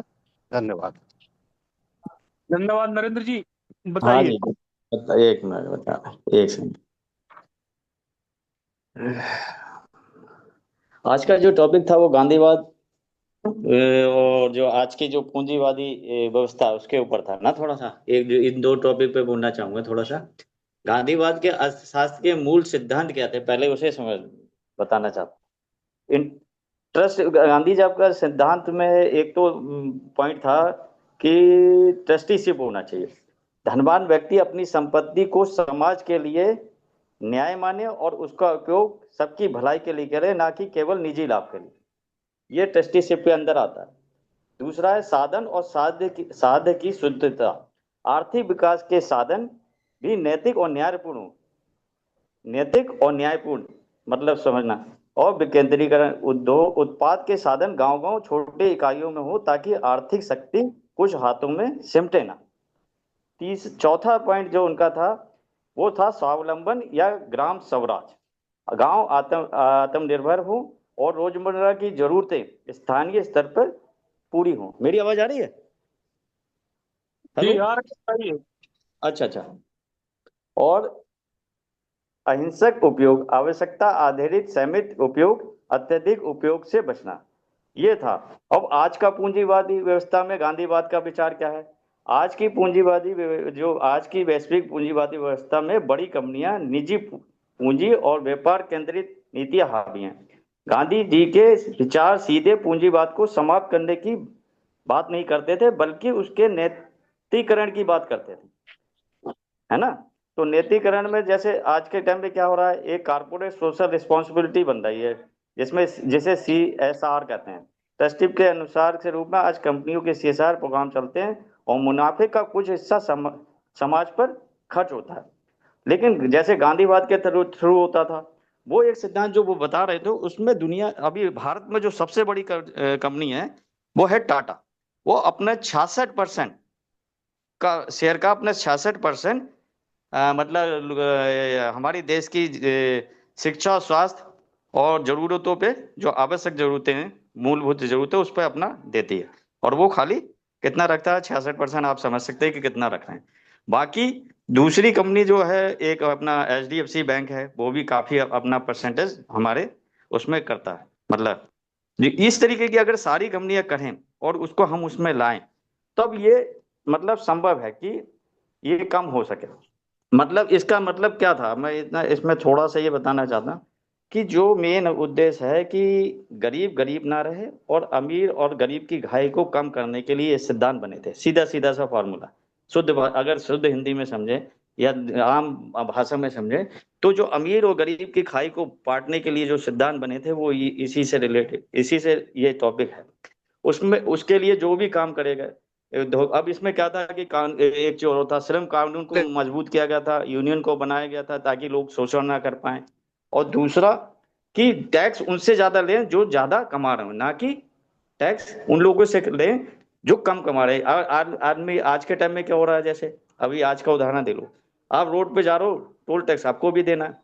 एक एक बंदा 5 लाख मतलब 50 लाख, मतलब एक बंदा मानो 1 लाख रुपए कमा रहा है, वो भी टोल टैक्स उतना ही देगा, और जो आदमी 10,000 कमा रहा है वो भी टोल टैक्स इतना देगा। तो टैक्स का मतलब असमानता हो गई ना। तो ये जो थे, ये चीजें ध्यान देने की हैं जो अभी हम लोग ध्यान नहीं दे रहे। और दूसरा ये कि जैसे अभी हमें एक उदाहरण देना चाहूंगा, अभी एक मुद्दा ही चल रहा है बिहार में जमीन अधिग्रहण का। 1 रुपए पर स्क्वायर के हिसाब से मेरे ख्याल में वहां जमीन अदानी को दे दी है। तो अब उस दे दिया, कोई दिक्कत नहीं, 25 साल के लिए दिया, कोई दिक्कत नहीं। लेकिन हमारे देश के विकास में वो कितना अपने उस कमाई का परसेंटेज देंगे 25 साल तक, इसका कोई विवरण अभी तक कोई सार्वजनिक नहीं किया गया, जो होना चाहिए था, जिसकी वजह से विरोध नहीं होता। तो सरकार कहीं कहीं नहीं कहीं, जो भी किसी की भी सरकार हो, उसको ये चीज करनी चाहिए पब्लिक के हित में। क्योंकि देखो आज कोई सरकार है, कल कोई सरकार है, सरकार कोई गरीबों के लिए काम कर नहीं रही, क्योंकि उन्हें चाहिए पैसा, सीधी सी बात। और गरीबों के लिए अगर कोई भी सरकार हो, उसको ये बताना चाहिए कि हम इतने साल का लिए अगर ये एग्रीमेंट कर रहे हैं, तो इसका कितना परसेंट समाज में जाएगा, वो शिक्षा में लगेगा या हम बराबर करने में करें। और आज तक कोई आंकड़ा ये नहीं हुआ कि गरीब और अमीर की खाई को कम करने के लिए हम कितने आगे बढ़ गए, ये आंकड़ा ही सार्वजनिक नहीं हो रहा। जब ये आंकड़े सार्वजनिक होंगे तभी ये सिद्धांत हम जो चल रहे हैं, जो आज के टाइम में, जैसे आप भाई साहब कह रहे थे कि गांधीवादी सिद्धांत हो सकता है आज के टाइम में बहुत सारे इम्प्लीमेंट ना हो, या आज के टाइम में उनकी मतलब पुराने हो गए, वो सिद्धांत पुराने हो सकते हैं, लेकिन उसमें क्या है कि हमने कितना सुधार किया और आगे क्या सुधार की जरूरत है, तब वो हम कर सकते हैं। जब हम उसको चेक ही नहीं कर रहे कि कितना सुधार हुआ, तो हम पॉलिसी कैसे बनाएंगे, है ना। तो कहीं ना कहीं हमें ये चेक करने की जरूरत है, वो आंकड़े हमारे पास है नहीं, मुझे लगता है दिखाई भी नहीं जा रहा है कि गरीब और अमीर के बीच में ये खाई कम हो गई। और ये तो मुझे लगता है कि बढ़ती जा रही है। आप लोग भी ये मानेंगे कि जैसे अभी देखो एजुकेशन फीस की बात कर लेते हैं, प्राइवेट कॉलेज जब से सरकारी यूनिवर्सिटीज या सरकारी कॉलेज जब बंद हो रहे हैं, तो उनकी फीस देख लो आप। तो एक आम आदमी का बच्चा, ये गरीब आदमी जो गांव में रहता है, जो बहुत मजदूरी करता है, 7-8 हजार में कमाता है, वो यूनिवर्सिटी में पढ़ा सकता है। तो उसके लिए पैसा कहाँ से आएगा, अर्जित करेगा गवर्नमेंट, कब तक अपने पास से देगी। और गवर्नमेंट जबकि अपना ये विकेंद्रीकरण कर रही है, वो जबकि हमें गवर्नमेंट को चाहिए कि वो अपने अधिकार में रखे। अगर कोई चीज गवर्नमेंट के अधिकार में रहती है तो वो उसका प्रॉफिट को उस पर लगाती है, लेकिन लाला नहीं लगाता। तो लाला के लिए लगाने के लिए उनको नियम सख्त करने पड़ेंगे, टैक्स ज्यादा लेना पड़ेगा। वो गवर्नमेंट कितना टैक्स ले रही, मतलब मैक्सिमम टैक्स लेना चाहिए, जो शायद विदेशों में कई जगह लिया जा रहा है, बहुत सी जगह तो वो वहां ज्यादा पैसा लगाते हैं। अब इसके लिए आंकड़े कई देश है ऐसे हैं जिसमें आप देख सकते हैं जाके कि बहुत सारे देश हैं जहाँ पे जो वो उन पे जो मतलब करोड़पति अरबपति उन पे ज्यादा टैक्स और आम आदमी पे कम। और हमारे यहाँ क्या है कि अगर आप हीरा खरीदने जाओगे तो 2% जीएसटी, और मर्सिडीज खरीदने जाओगे 5% जीएसटी, और अभी तक अगर मोटरसाइकिल खरीद रहे थे तो कितनी जीएसटी से सबको पता है। तो ये जो असमानता है, इनको दूर करने की जरूरत है, तभी ये सब कुछ स्वराज और जो इतनी भी बातें, तभी अच्छा तरीके से कामयाब हो पाएंगे। और जब तक पॉलिसी ही सही नहीं बनेगी गरीब के हिसाब से, तब तक कैसे काम जाएगा। अगर पॉलिसी हम अमीर को देख के और उस तरीके से बनाएंगे, उसी पे काम करेंगे, तो फिर तो ये सब बातें जो हम लोग कर रहे हैं बेईमानी हो जाएंगी ना। बिना पॉलिसी के तो होगा नहीं, तो ये पॉलिसी सही होनी चाहिए। मेरा इतना ही कहना था, धन्यवाद। ठीक है नरेंद्र जी, बाकी साथियों की बात ले लेते हैं। कोई और साथी कुछ कहना चाहें? जी हेलो। सभी साथियों के लिए आवाज आ रही है ब्रजेश जी? जी बताइए। जी मतलब गांधी जी अपने समय के एक विचारक थे और वो चाहते थे कि भारत में लोक स्वराज्य आए। वो उनका मतलब सपना था कि राम राज्य की भारत में स्थापना हो, पुनः राम राज्य आए। तो उनकी विचारधारा तो बहुत अच्छी थी, भावना भी अच्छी थी, देश हित की थी, लेकिन कहीं कहीं वो मार खा गए अपनी गलतियों से। गलती हर इंसान से होती है, क्योंकि वो मतलब दूसरे वर्ग को महत्व देने लगे और उससे ही मतलब अपनी हानि उन्होंने पहुंचाई। दूसरी बात, गांधी जी चाहते थे कि मतलब स्वदेशी मतलब देश में स्वदेशी वस्तु बने और जो हम कपड़ा पहनते हैं वो लोग चरखा के द्वारा अपने मतलब बनाए हुए वस्त्र ही यूज करें। लेकिन आदमी स्वयं अगर कपड़ा बनाता है तो वो कहाँ तक मतलब जनता की पूर्ति कर सकता है। हाथ अपने हाथ से ही चर मतलब सूत काटना एक अच्छी बात है, लेकिन अगर हम गहराई से सोचें, अगर व्यक्ति चरखे से सूत काटे और कपड़ा बनाए तो वो देश की मतलब जनता की पूर्ति नहीं कर सकता। अगर हमारे देश में मशीनीकरण नहीं होता तो देश की उन्नति नहीं होती, देश का विकास नहीं होता। ये सही है कि हम स्वदेशी अपनाएं, विदेशी का बहिष्कार करें। जो दूसरे देशों से हमारे मतलब भारत में वस्तुएं आती हैं, चाहे मोबाइल है, चाहे अन्य कपड़े हैं, रेडियो है, जो भी सामान है चीन से आता है उसका हम बहिष्कार करें, स्वदेशी अपनाएं। ये उनकी गांधी जी की विचारधारा थी, लेकिन वो सफल नहीं हो पाई। और गांधी जी हर तरह से देश हितैषी थे, विचार अच्छे थे उनके, लेकिन नेता उनकी बातों से, जो मतलब नेता जो थे उनके साथी लोग उनकी बातों से सहमत नहीं थे। जनता उनकी भावनाओं को समझती थी और मतलब उनके मार्ग का अनुसरण करती थी। लेकिन गांधी जी का जो मार्ग है, गांधी मार्ग से मतलब पूंजीवाद और साम्यवाद तो परास्त नहीं हो सकता। साम्यवाद परास्त हो जाएगा लेकिन पूंजीवाद परास्त नहीं होगा, क्योंकि पूंजीवाद अगर हमारे देश में देश का मतलब किसी तरह से मतलब पूंजीपतियों के द्वारा अगर देश में मतलब विकास नहीं होगा, या देश का कृषक जो है वो विकास नहीं करेगा, तो हमारी जो पूंजी व्यवस्था है पूंजीवाद की, वो चौपट हो जाएगी। तो गांधी जी के विचार तो अच्छे थे, लेकिन नेता जो है उनकी बातों से, भारतीय नेता उनकी बातों से, उनकी विचारों से असंतुष्ट रहते थे। बस इतना ही कहूंगा। जी धन्यवाद। मैं बबलू जी कुछ कुछ बोलूं? कहना चाह रहे हैं? हेलो। हेलो। जी बताइए। नमस्कार भैया। अभी हमारे भाई साहब नरेंद्र जी बोल रहे थे, मैं एक बिंदु पर उनको दे दूं, क्लियर कर दूं, फिर मैं गांधी जी के बारे में कहूंगा। जो बिहार में जमीन अदानी को दिया गया 1 रुपए में, इसकी बातें वो अभी कर रहे थे कि दे दिया गया। तो एक प्रक्रिया 2012 से चल रही थी और इसमें भारत के टॉप 4 बड़ी कंपनियां का टेंडर खुला था विद्युत उत्पादन इकाई के लिए। टेंडर खुला जिसमें सबसे कम टेंडर 6 रुपए 1 पैसे से कम, 0.75, एक टेंडर खुला अदानी का, और सबसे कम टेंडर बोली अदानी ने लगाया। इस कंडीशन पे 26,000 करोड़ का इन्वेस्ट आएगा और समथिंग 12,000 लोगों को बिहार में नौकरी मिलेगा। तो किसी भी कंपनी, गवर्नमेंट की पॉलिसी होती है, अगर हम आप भी लगाना चाहें तो गवर्नमेंट देती है। वो जमीन अपने को नहीं देती है, वो लीज रहता है। जब तक प्रोजेक्ट पर चलेगा तब तक लीज रहेगा, गवर्नमेंट को लीज देना पड़ेगा, लीज पर होता है। तो मूल्य निर्धारण 1 रुपए किया जाता है, मगर लीज तो अलग से तो देना ही पड़ता है।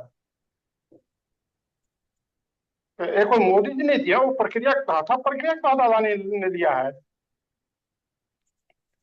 बात रही महात्मा गांधी जी की, तो मैं देख रहा था महात्मा गांधी 1915 में अफ्रीका से यहाँ आए, दक्षिण अफ्रीका से भारत आए, और उसी वर्ष इन्होंने कांग्रेस ज्वाइन कर लिया, जिसकी स्थापना एओ उन्नीस 1885 में किए थे। एक ब्रिटिश शासक किस उद्देश्य से कांग्रेस की स्थापना किया, वो तो जाने, और कांग्रेस के स्थापित वाले लोग जाने कि किस साजिश के तहत स्थापना किया गया, जिसके स्थापक ही कांग्रेस थे, जिसमें आज भी विवाद बना हुआ है। 15 में स्थापन किए, 2 साल तक इन्होंने भ्रमण किया, बाकी काम किए। 17 से ये जो है सक्रिय राजनीति में आ गए। 19 में इन्होंने पहला नमक आंदोलन चलाया। तो जब यह उस समय, तब तक उस दौरान 17 से 19 के बीच में प्रथम विश्व युद्ध प्रारंभ हो चुका था। कुछ स्थिति इनको समझ में आने लगा कि भारत हो सकता है 1857 के बाद हो सकता है भारत को आजादी मिल जाए। इन्होंने भी प्रयास किया अपने स्तर से, वहां तक ठीक था, स्वदेशी अपनाए वहां तक भी ठीक था, मगर ये इनके जो कृत्य बतलाते हैं, एक वर्ग विशेष, मतलब हिंदुओं को सीधा कहा जाए कि हिंदू वर्ग से ही द्वेष रखते थे अंदरूनी। क्योंकि बंगाल का भी एक घटना आता है, एक घटना समथिंग एग्जैक्ट डेट तो नहीं जानकारी है, लगभग 20-22 के आसपास की घटना थी। इन्होंने एक मंदिर में नमाज तो पढ़ा, मगर किसी मस्जिद में इन्होंने हनुमान चालीसा या कोई धार्मिक ग्रंथ पढ़ने का प्रयत्न नहीं किया, न हिम्मत जुटा पाए। तो इस प्रकार दो चार ऐसे घटनाएं हैं जो इनके कृत्य हैं, जो लोगों के मन में, हिंदुओं के मन में असंतोष पैदा करते हैं। बाकी सिद्धांत इनके अच्छे थे। तो इनको अनुभव हो गया था कि भारत को जल्दी आजादी मिल जाएगा, इस उद्देश्य से लेकर या और कोई योजना रहा हो, ये उस राजनीति में आगे सके, राजनीति में। बाकी इनके नीति तो मतलब जो था स्वदेशी ठीक अपनाया गया। उस समय चरखा, क्योंकि विदेशी कपड़े आते थे अपने देश में, कपास होता था, सूत बनाना, लोगों को बदला सूत बनाइए, कपड़े की आपूर्ति किया जा सकती नहीं, मगर उस समय समथिंग भारत की आबादी हम देखा 18-20 करोड़ के समथिंग था। 1919-20 के जो डाटा बताता है उसके अनुसार 18 से 20 करोड़ भारत की आबादी थी। तो पूरा जरूरत तो नहीं पूरा, कुछ जरूरत पूरा किया जा सकता था। लोगों को मार्ग दिए कि चरखा चलाइए, स्वदेशी आप उत्पादन कीजिए और बढ़ाइए, मतलब कोशिश कीजिए कि स्वयं को उत्पादन का सामान जो है हम उपयोग करें।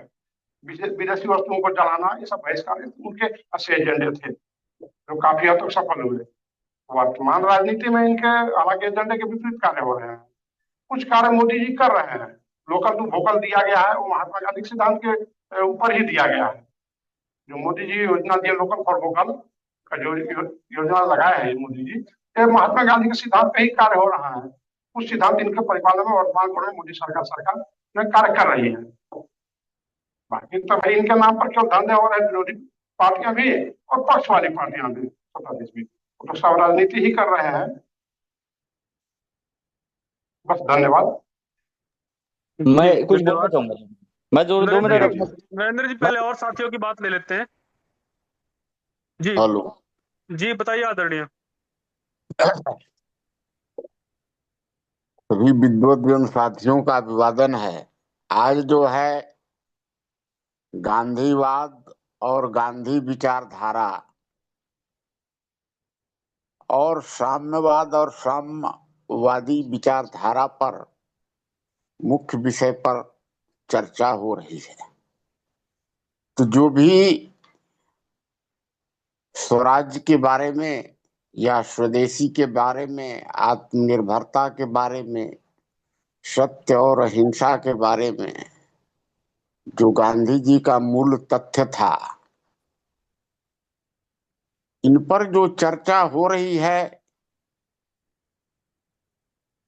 तो ये सब देश काल और परिस्थिति पर बहुत सा चीज निर्भर करता है। अब गांधी जी के बाद पहले भी उस समय की क्या स्थिति थी, उसके अनुसार उस समय के जो मार्गदर्शक थे वो स्वराज की बात कही। वो स्वराज आते आते जब हम गुलामी काल में थे, तो हमें जो है, चाहे वह कोई धर्म जात संप्रदाय का हो, सबसे एकजुटता बनाकर और हमें गुलामी की जंजीर से छूटने के लिए स्वराज्य लाना था। तो उसी स्वराज्य को गांधी जी ने इस गुलामी के काल में उस समय की जैसी स्थिति थी, उस प्रकार से उन्होंने सभी धर्मों और संप्रदायों से संतुलन बनाने का प्रयास किया और उसी प्रयास को सत्य और अहिंसा के मार्ग पर लेकर चलते हुए और आगे अंतिम समय में इन्होंने स्वराज्य दिलवाकर और फिर इनकी जैसे भी हुई हत्या हुई। लेकिन उनकी जो विचारधारा है वो क्या विचारधारा है कि सत्य और अहिंसा। सत्य ही जो है वो मानव को शांति दे सकता है, प्रेम दे सकता है, आनंद दे सकता है, एक सुखी जीवन दे सकता है।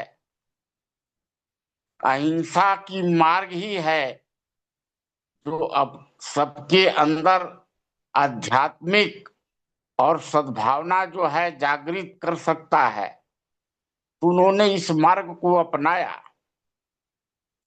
और जो खादी है या चरखा है या किसी प्रकार का स्वदेशी है, उसका मूल उद्देश्य यही था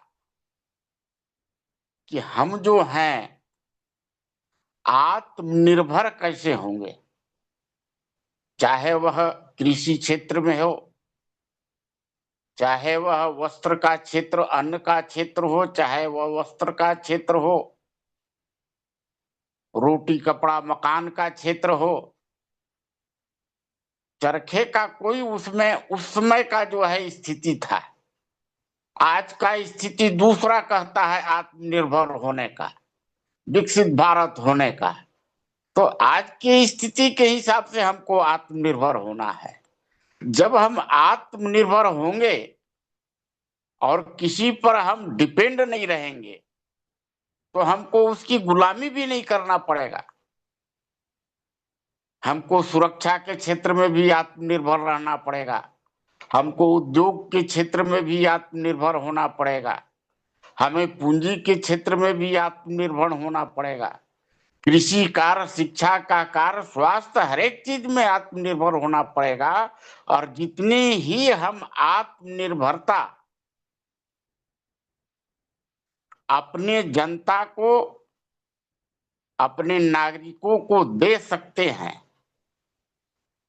और कितना हम उनको स्वतंत्रता दे सकते हैं और आत्मनिर्भरता दे सकते हैं, उतना ही परसेंट हम समझिए कि जो सत्ता है वो हमको स्वराज्य दे रहा है। पूर्ण स्वराज्य जो है,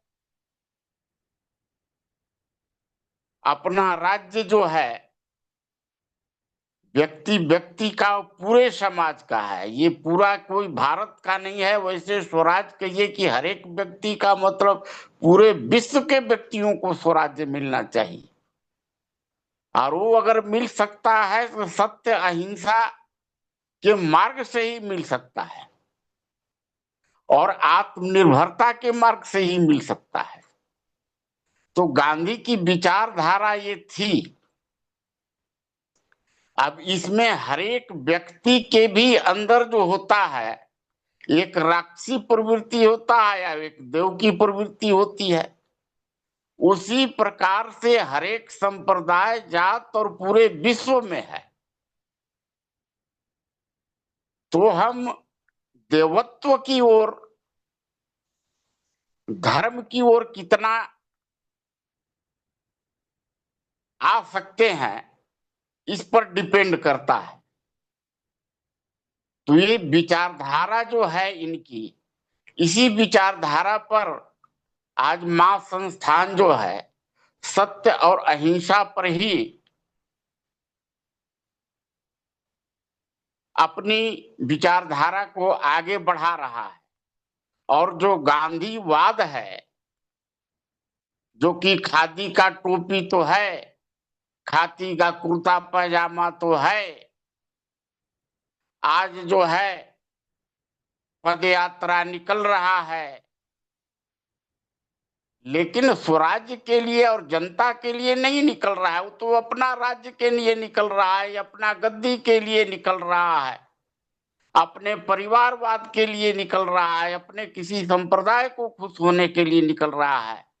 तो वो जो है सो गांधीवाद है कि दिखाते तो हैं गांधी का रूप, गांधी का मार्ग दिखाते हैं, लेकिन उसके अंदर जो है केवल दोष ही दोष भरा हुआ है। लेकिन आज अगर हम कहें हमारी सरकार है, तो गांधी के मार्ग पर और गांधी की कुछ जो है आंशिक रूप से इस राष्ट्र को और पूरे विश्व को संदेश दे रहा है कि आप सत्य और अहिंसा का मार्ग अपनाइए। रसिया और यूक्रेन को भी दे रहा है कि आप हिंसा का मार्ग मत अपनाइए। चीन को भी दे रहा है, इजराइल को भी दे रहा है, सबको दे रहा है कि आप हिंसा का मार्ग मत अपनाइए। अगर आप सत्य और अहिंसा का मार्ग अपनाइएगा तभी जो है स्वराज जो है कितना आप स्वतंत्रता दे सकते हैं अपने नागरिकों को, ये आप अगर सत्ता में हैं तो आप पर डिपेंड करता है। ये गांधी की बात हुई। दूसरा साम्यवादियों की बात है। तो साम्यवाद जो है वो सर्वप्रथम तो सर्वहारा हर एक गरीबों को जो है सबका धन हो, इस आधार पर इन्होंने अपने व्यवस्था को बनाया। लेकिन आज सबसे ज्यादा हिंसा उन्हीं में है और सबको जब एक करके बनाया तो आज सबसे ज्यादा उनके सिद्धांत में ही है कि सबको वर्ग के आधार पर, अमीर गरीब के आधार पर बांटो, पूंजीपतियों का अप्रत्यक्ष रूप से मदद करो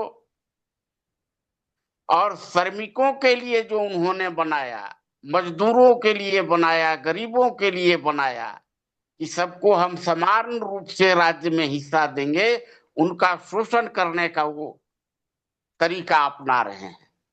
तो ये जो दो मुही व्यवस्था है, साम्यवादी का भी विचारधारा एक अलग है जो सबको समान रूप से संपत्ति देना है, समान रूप से सुविधा देना है, समान रूप से सब व्यवस्था देना है।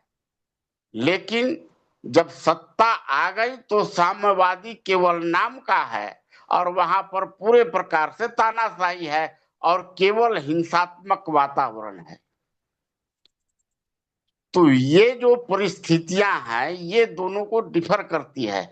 अगर वास्तव में साम्यवाद हो, समानता का व्यवहार हो, समान नागरिक संहिता की जो बात होती है और गांधी का विचारधारा हो तो विश्व में कहीं न झगड़ा होगा, न कहीं लड़ाई होगा, सारा राम राज्य होगा और सुख शांति से सब कुछ चलेगा। लेकिन ऐसा पूर्ण रूप से ये नेचुरल है, संभव नहीं है। लेकिन जितना हम प्रयास कर सकते हैं, हम लोग गांधी की विचारधारा पर, सत्य और अहिंसा के मार्ग पर अपना हम लोग चल रहे हैं। और जो गांधी जी का एक ट्रस्टीशिप है, जो पूंजीपति की बात आई, तो जहां तक हम देखते हैं कि गांधी जी का कहना था कि जो भी पूंजीपतियों या उद्योगपतियों के पास धन है वह जो हमारे उनके अलावा जितने भी चाहे गरीब ग्रामीण जितने भी कृषक हों, इनकी जितना वो उपयोग कर सकते हैं और बाकी जो उनके पास धन है वो इन गरीबों का और मजदूरों का, इन सबका उनके पास धरोहर है और वो उसको अपने पास इनके धरोहर को रख रहे हैं। और जब भी इनको जरूरत पड़ेगी उसको, जब जब जरूरत पड़ेगी उनको उस धरोहर से इनको देना पड़ेगा। इनके सुख सुविधा, इनकी आवश्यकता को ध्यान में रखते हुए जो सरकार है उनके अपने सहमति से इनकी धरोहर को इन पर खर्च करना पड़ेगा। ये उनकी संपत्ति नहीं है, उनकी आवश्यकता के अनुसार ही संपत्ति है, बाकी संपत्ति सब अन्य का है। ये जो है ट्रस्टीशिप का हमको जो समझ में आया ऐसा है। तो यही जो दो रूप है साम्यवाद का और गांधी विचारधारा का, गांधीवाद का, और साम्यवादी विचारधारा का, और साम्यवाद का, ये हमें समझ में आता है। जी धन्यवाद। बाकी साथी करेंगे। देखिए, मैं थोड़ा सा इस विषय पर बोलना चाहूंगा। एक तो देखिए, जब हम गांधी विचार पर बात करते हैं और हम लोग गांधीवाद पर बात करते हैं, तो देखिए विचार की बात की जाए तो गांधी जी के जीवन के कई दृश्य हैं। एक उनका सामाजिक जीवन है, व्यक्तिगत जीवन है, राजनीतिक जीवन के भी आरोप लगते हैं, तुष्टीकरण के भी आरोप लगते हैं। और जो उनका लोक स्वराज्य ग्राम स्वराज्य का जो जो कहा जाता है कि गांधी जी उस पर काम कर रहे थे या ग्राम सभाओं को मजबूत करना चाह रहे थे, वहां भी उनका एक दर्शन दिखाई देता है। अर्थात कई अलग अलग भूमिकाओं में दिखाई देते हैं, लेकिन पूरी दुनिया में अगर हम देखें और भारत में तो विशेषतः देखें, तो दो तरह के गांधीवादी दिखते हैं। एक धूर्त गांधीवादी और एक मूर्ख गांधीवादी। धूर्त गांधीवादी तो वो हैं जिन्होंने गांधी के नाम का प्रयोग किया और खुद की सत्ता को मजबूत किया। और मूर्ख गांधीवादी वो है जो गांधी को फॉलो कर रहे हैं लेकिन गांधी को जानते नहीं हैं। वो लोग जो है इतने भोले भाले हैं कि कोई भी आकर के उन्हें ठग लेता है। क्योंकि गांधीवादी, अगर कोई वास्तव में गांधी का फॉलोवर है तो वो देखेंगे तो बहुत शरीफ टाइप का रहेगा, और दूसरा होगा तो इतना धूर्त होगा कि वो गांधी के नाम का सहारा लेकर सत्ता तक भी पहुंच जाएगा, तो वो जो है दूसरों को धूर्त बनाएगा। तो एक मूर्ख गांधीवादी हो गए और एक धूर्त गांधीवादी हो गए। यही पूरी दुनिया में अभी दिखाई दे रहे हैं। भारत में तो विशेषता यही है, इनके अतिरिक्त दूसरा कोई नहीं है। गांधी का अपना मूल विचार था, और जो जो सत्ता में पहुंचने वाले लोग हैं, उन्होंने गांधी नाम का या उस शब्द का जो है प्रयोग किया, अपना टाइटल भी लगाया।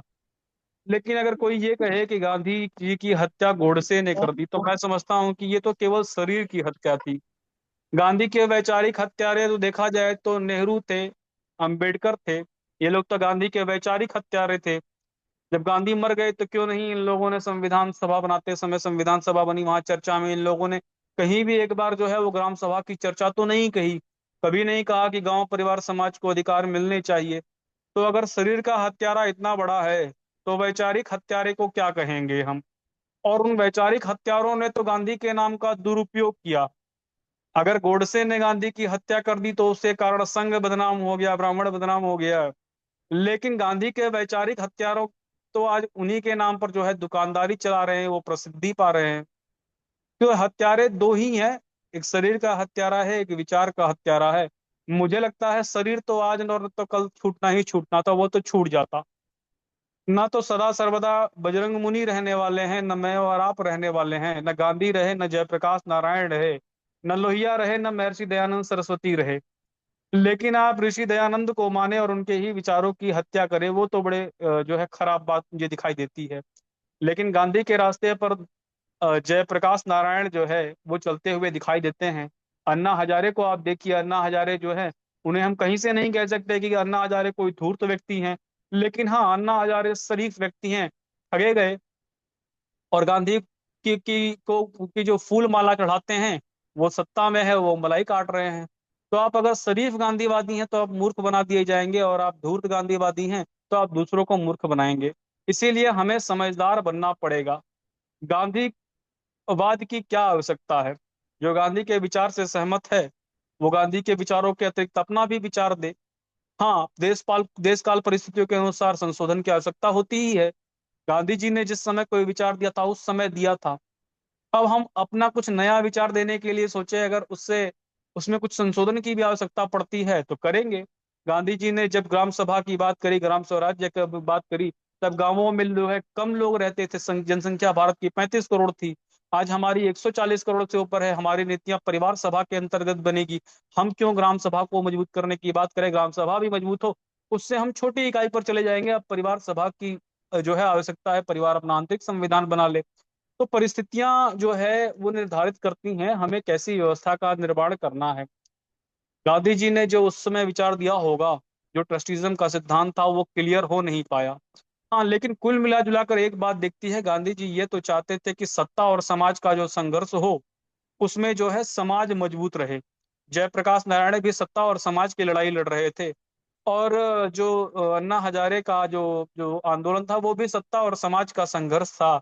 हम लोग भी जो काम कर रहे हैं इसमें कहीं ना कहीं सत्ता और समाज का संघर्ष है। हम लोग कोई आंदोलन तो कर नहीं रहे हैं, लेकिन कुल मिला जुला करके बात यही है कि राज्य कमजोर हो और समाज मजबूत हो, और राज्य कभी ऐसा होने नहीं देगा। इसीलिए राज्य जो है वह जाति धर्म और अन्य चीजों में हमको उलझा करके रखेगा ही रखेगा। प्रश्न यह उठता है, गांधी सफल हुए कि असफल हुए? तो अगर हम देखते हैं 1919 में जो नॉन कॉपरेशन मूवमेंट चलता है या 1920 में हुआ, तो ये इसीलिए हुआ था कि हम विदेशी वस्तुओं का बहिष्कार करें, अर्थात निर्यात बढ़े और आयात घटे। अब प्रश्न आज का हम कर लेते हैं, आज की स्थिति का आकलन करें तो हमारा आयात बढ़ा है कि घटा है? अगर हमारा आयात बढ़ा है और निर्यात घटा है तो गांधी असफल हुए हैं, और अगर हमारा निर्यात जो है बढ़ गया है, आयात कम हुआ है, तो हम गांधी को सफल मान लें। लेकिन बाहर से आया हुआ कपड़ा पहनने वाला व्यक्ति भी गांधी को गाली देता है।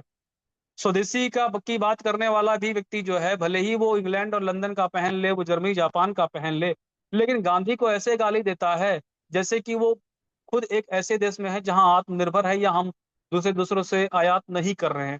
जब हमारी डिपेंडेंसी ही दूसरों पर है, हम प्रोडक्शन कर ही नहीं रहे हैं, तो वास्तव में गांधी विचार जो है वो असफल दिखाई देता है। गांधी विचारों की सफलता इसी बात पर है, कम से कम अपनी आवश्यकता का 80% उत्पादन जो है वो गांव जिला कर सके। और विश्व व्यवस्था में बात करें तो विश्व व्यवस्था में हमारा निर्यात बढ़े, हम लोग पूरी तरह से एक आयातित देश न बन जाएं। और चलिए ठीक है, हमने वस्तुओं पर तो आयात किया ही किया, हमने तो विचार भी आयात कर लिए, हमने तो संविधान भी आयातित ले लिया है, हमने तो व्यवस्थाएं भी आयातित ली है, शिक्षा व्यवस्था भी सब कुछ ली है। तो फिर गांधी कितने सफल हुए, भगत सिंह और चंद्रशेखर आजाद कितने सफल हुए? हम कहते हैं गांधी जी ने स्वतंत्रता दिलाई, हो सकता है सबने मिलकर दिलाई हो, राष्ट्रीय स्वतंत्रता आ गई, सामाजिक स्वतंत्रता नहीं आई, आर्थिक स्वतंत्रता नहीं आई। सामाजिक स्वतंत्रता हमारी जो है अभी भी जो है वो राज्य के ही अधीन है, और जब तक समाज जो है वह तंत्र से मुक्त नहीं होगा तब तक गांधी का ग्राम स्वराज्य या गांधी की स्वतंत्रता अधूरी है। क्योंकि गांधी दो मोर्चों पर लड़ रहे थे, एक राष्ट्रीय स्वतंत्रता, एक सामाजिक स्वतंत्रता। राष्ट्रीय स्वतंत्रता मिल गई है, सामाजिक स्वतंत्रता बाकी है। आर्थिक स्वतंत्रता भी हमारी जो है वो पूंजीपतियों के हाथ में है। तो जब तक जो हम लोक स्वराज्य की बात करते हैं, ग्राम स्वराज्य की बात करते हैं, परिवारों को संवैधानिक अधिकार देने की बात करते हैं, 73वें 74वें संविधान संशोधन को लागू करने की बात करते हैं, ये सफल नहीं होगा तब तक गांधी पूरी तरह सफल नहीं है। आंशिक रूप से तो सफल है। इसीलिए गांधी के शरीर की हत्या से अधिक गांधी के वैचारिक हत्यारों को मैं बड़ा खतरनाक मानता हूँ। और वो कम्युनिस्ट हो, चाहे अम्बेडकरवादी हो, चाहे नेहरूवादी हो, चाहे वो सावरकरवादी हो, चाहे कोई भी वादी हो, जो वैचारिक हत्यारे हैं, हमें उनसे अब सावधान रहने की आवश्यकता है। क्योंकि शरीर की हत्या करने वाले ने सिर्फ एक बार हत्या करी, यहाँ प्रतिदिन गांधी के विचारों की हत्या होती है, उस पर जो है सब मौन हो जाते हैं। जी, धन्यवाद। मैं कुछ कहना चाहूंगा। जी बोलिए। हेलो, विशेष जी, मैं बोलना चाह रहा हूँ। नरेंद्र जी बताइए। नरेंद्र जी, मैं क्या कुछ बोल लूं 2 मिनट, क्योंकि जी जी, आप लेट बोलिए काफी हो पहले। गया। जी जी मैं बोलूं? हाँ बोलिए, आप जी बोलिए। बोलिए। हाँ ठीक, धन्यवाद। वास्तव में जैसा नरेंद्र जी ने विषय शुरू किया था, मुझे लगा हम लोग साम्यवाद और गांधीवाद की एक तुलनात्मक व्याख्या करने की कोशिश करेंगे, लेकिन हमेशा की तरह चर्चा सिर्फ गांधी, गांधी कृत्य, गांधीवाद और गांधी विचार पर ही टिक के रह गई। बिल्कुल सही। फिलहाल मैं इस विषय को 2 मिनट में ही क्लियर करूंगा, क्योंकि समय बहुत हो गया है, प्रश्नोत्तर का समय नहीं रहा। देखिए, गांधी और साम्यवाद, अगर हम इन दोनों की तुलनात्मक अध्ययन करें तो साम्यवाद यह कहता है कि जहां तक भी सत्ता प्राप्ति के लिए झूठ बोल सकते हो अथवा हिंसा हिंसा कर सकते हो, करिए। सत्ता पाना ज्यादा जरूरी है। सत्ता पाने का माध्यम, सत्ता पाने की कहानी चाहे झूठी ही शोषण की कहानियां रचनी पड़े, हम रचेंगे। चाहे किसी कुन्ही लोगों को हमें भड़का करके युद्ध लड़ना पड़े समाज में, हम उसके लिए भी तैयारी करेंगे। यहाँ रामानुजगंज के पास एक छोटा सा गांव है, गोदरमाना।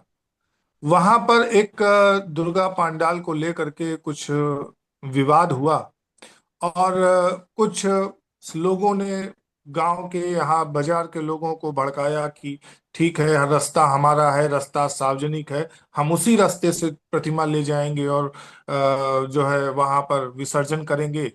कुछ लोगों ने, मुसलमानों ने रोकने की कोशिश की, इन लोगों ने जबरदस्ती किया और वहां ले जाकर प्रतिमा का विसर्जन किया।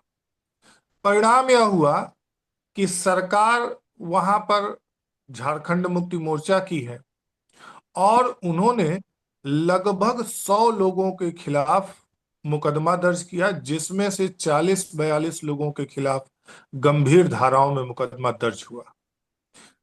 उनकी मदद के लिए उनमें से कोई एक व्यक्ति नहीं दिखा जो उनको उकसा रहा था। एक व्यक्ति उसमें से नहीं दिखे।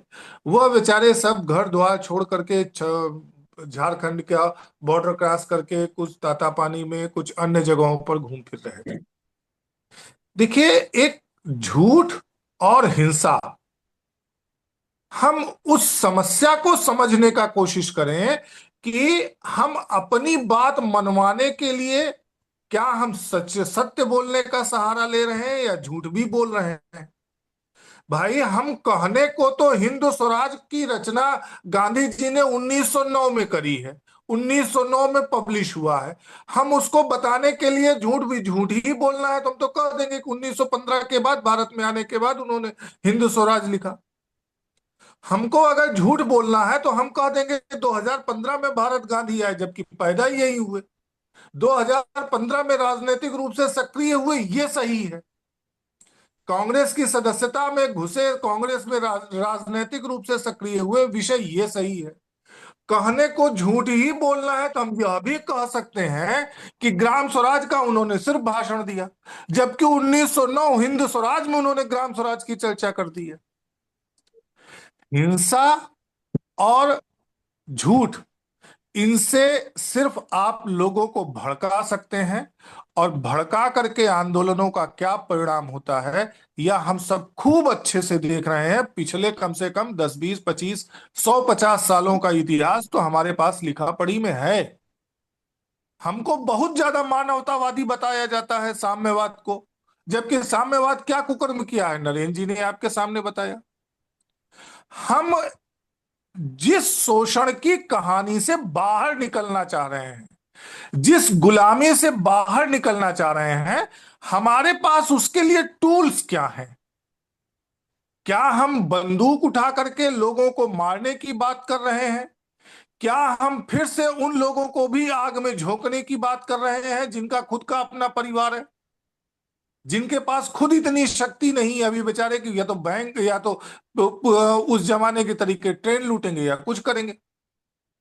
हम झूठ और हिंसा से बाहर आए, और झूठ और हिंसा से बाहर उनसे असत्य और झूठ से लड़ने के लिए हमको जिस भी साधन की जरूरत पड़े, हमें उस साधन का उपयोग करना चाहिए। हमारा वास्तविक संघर्ष गांधीवाद या साम्यवाद नहीं है। हमारा वास्तविक संघर्ष इस बात का है कि क्या हम झूठ को प्राथमिकता दे रहे हैं, क्या हम हिंसा को प्राथमिकता दे रहे हैं, या हम समन्वय को प्राथमिकता दे रहे हैं, या हम वास्तविकता यथार्थ को समझने का प्रयास कर रहे हैं। अगर हम यथार्थ के अनुसार संवाद से मामला सुलझाने की बात कर रहे हैं तो गांधी का नाम लेने की जरूरत क्या है? हम क्यों नहीं इस तरफ आगे बढ़ते? बस मेरी यही इतनी बात थी। हेलो, धन्यवाद। हाँ, मैं बोलना चाहूंगा सुरेंद्र जी, बस 2 मिनट में बता दीजिएगा। हाँ, बस ज्यादा नहीं, 2 मिनट। एक तो ये जो आज मेरे को भी बोलना है भैया। हेलो हेलो हेलो जी जी, बताइए, 1 मिनट में अपनी बात रख दीजिए। हाँ, बस 2 मिनट लूंगा, बस ज्यादा नहीं। मेरे को भी समय दीजिएगा। हाँ बिल्कुल, मैं ये कह रहा था कि जब अदानी वाला मैंने मुद्दा कहा था तो एक साहब बोल रहे थे कि ऐसा ऐसा हुआ कि वही नौकरी मिलेगी। मैं ये कह रहा था, उन्होंने ये कहा कि 2012 में ये टेंडर निकला था।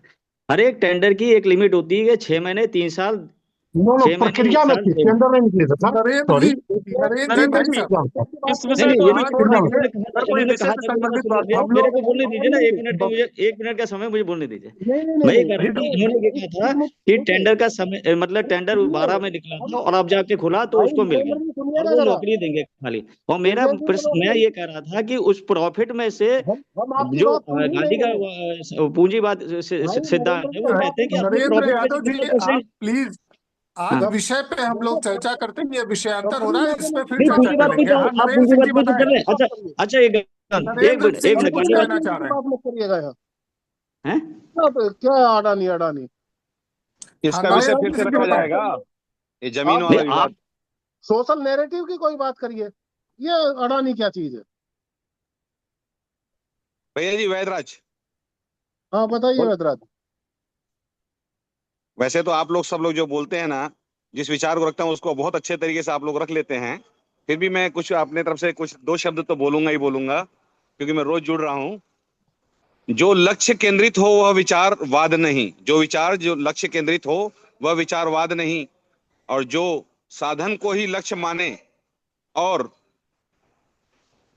रूढ़ हो जाए वह वाद कहा जा सकता है, वाद कहा जा सकता है। पूंजी और पावर के केंद्रीकरण को खतरनाक परिणामों से को समझते हुए उसके उनके अकेंद्रीकरण करने के जो साधन और माध्यम गांधी जी ने प्रस्तुत किए थे, वह अभी वर्तमान में समय हिसाब से बदले भी जा सकते हैं। जो साधन उन्होंने प्रस्तुत किए थे वो वर्तमान हिसाब से बदले जा सकते हैं। तो साधन को लक्ष्य नहीं मानना चाहिए। लक्ष्य जो है वह पूंजीवाद और पावर के केंद्रीकरण से कैसे निपटना है और कैसे लोक स्वराज स्थापित हो, इसलिए गांधीवाद के विचार महत्वपूर्ण है आज भी। जी ठीक है। हम कोई और एक सेकंड, प्रश्न एक हो सेकंड, तो प्रश्न कर मैं एक सकते हैं बस। बात आप लोगों से हाँ, कहना चाहता हूँ। हम अभी एक सेकंड बस है। नहीं अभी आप ब्रिजेश सुनिएगा राय जी जरा, ने जो कहा, देखिए हम ब्रिजेश राय जी सुनिए, की बात कर मंगला रहे थे। प्रसाद जी, मंगला हाँ, प्रसाद जी मंगला सुनिए। प्रसाद जी, कोई प्रश्न है तो प्रश्न रखिएगा, बात नहीं है, बात का समय नहीं रहा है। हाँ, एक तो 9:45 बज गए हैं, एक तो ये बात ध्यान रखें। दूसरी बात ये है कि पर्सनल इंटेंशन सब्जेक्ट को ज्यादा प्रभावित ना करती हो। थोड़ा बहुत करें तो चलो कोई बात नहीं, चलेगा। लेकिन हम अडानी और अंबानी की सफाई पर उतर आए या उन्होंने गलत किया है ठीक किया इसलिए चर्चा नहीं करते हैं। हम बात कर रहे हैं सोशल नैरेटिव की, हम बात कर रहे हैं उन करेक्टर की जो समाज के लिए बहुत महत्वपूर्ण है, अच्छे बुरे हो सकते हैं। ये कंपनी मैकेनिज्म की बात इस प्रकार की चर्चाओं में घुसाना कभी ठीक नहीं रहता है। जो कोई छोटी बात हो तो आप कहिए, क्योंकि 9:45 बज चुके हैं। यूपी में सबसे ज्यादा चीफ मिनिस्टर ब्राह्मण हुए हैं, 6 चीफ मिनिस्टर हुए हैं अभी तक का इतिहास है। ये कोई बात नहीं है। नहीं, मैं ये कुछ आज कहना के चाह रहा हूँ ना। सब्जेक्ट से अभी ये अभी आज के गांधी सब्जेक्ट से संबंधित गांधी बात जी नहीं को है। कई बार गाली दी, मतलब अपशब्द किया गया इसी नहीं टॉपिक गांधी, पे। देखिए राम कई को भी लोगों ने गाली बोला देने ना वाले हैं, कि गांधी जी ने कृष्ण गलत को भी किया, बहुत गाली सारा देने वाले गलत, लोग हैं, इन्हें है ना। ईश्वर मानने वाले भी लोग हैं, वो सब तरह के है ना? लोग हैं। उसमें तो क्या अब किया जा इसका सकता है? नहीं, अब जो जैसे अभी क्या है कि नरेंद्र हिंदू जी, मुस्लिम हम बहुत किया लोग जाता है। कल कल चर्चा करें तो इस विषय पर कुछ ऐसा मिला जुला सब्जेक्ट। ब्रजेश जी, मैं चाहूंगा आपसे कि थोड़ा जी सा ऐसे सब्जेक्ट का एक अगला हिस्सा जैसा कुछ एक सब्जेक्ट चुन देखिए, लीजिएगा, मुझे तो तो कल हम लगता है लोग चर्चा करेंगे। जो हमारे साथी प्रश्न कर रहे हैं उन्हीं में से अगर कोई अपनी बात रखना चाहे तो कॉल रख दे। नहीं नहीं, ठीक है। कोई रखना चाहेगा तो हम लोग फोन से बात कर लेंगे। हाँ, फिर उस पर चर्चा और विस्तार से हो जाएगी। ठीक, नहीं तो समय क्या, बहुत ज्यादा हो गया। ये हेलो एक एक बात सेकंड, बताऊं, एक मैं सेकंड। सजेशन दे सकता हूँ क्या? नहीं तो क्या कोई यदि क्रॉस सब्जेक्ट के क्वेश्चन लिए, नहीं करना है क्या नहीं आज के नहीं, बाद? सजेशन दे रहे हैं, कोई सब्जेक्ट के लिए, सजेशन है। सब्जेक्ट के लिए जी बताइए। मैं ये कहना चाह रहा हूँ कि जैसे ये जो खाई है अमीर और गरीब की, इसको बांटने के लिए हम क्या उपाय करें, इस पे चर्चा होनी चाहिए, तो कल आप विषय रखिए, फिर कल आप विषय रख दीजिए, है ना। हाँ, कल कल आप आप विषय इस रखिए विषय फिर। पर रख दीजिए। नरेंद्र यादव जी, भाई साहब, हाँ स्वागत जी, है हाँ। आपका। अच्छा, मुद्दा बहुत अच्छा है और मुझे हाँ, लगता है इस पर विस्तार से चर्चा हो सकती है बहुत सुझाव अच्छे पे से, होनी चाहिए अगर ना। आप इसको कुछ रखें। हम हमेशा समस्याओं पे बात करते हैं, सुझाव पे तो बात ही नहीं करते। बिल्कुल बिल्कुल, आर्थिक असमानता पर आप एक विषय रखिए, कोई दिक्कत नहीं है। कल आप विषय रखना चाहेंगे? कैसे भेजना किसको है ये बताइए, व्हाट्सएप कर दूंगा मैं। नहीं नहीं, कोई दिक्कत नहीं है। आपसे मैं सूचना, मेरे पास नंबर है आपका, मैं आपसे बात ठीक कर ठीक लूंगा ठीक और ठीक ठीक। ब्रजेश जी को आपका नंबर दे दूंगा। ब्रजेश जी ही कंडक्ट करते हैं, वो कर लेंगे। तो मुझे आप मैं दिन में आपको 12 बजे आज की करीब बैठक समाप्त किया जाए ब्रजेश जी, अब बहुत लेट ठीक हो है, गया है ठीक है, वैसे। समाप्त कर दो।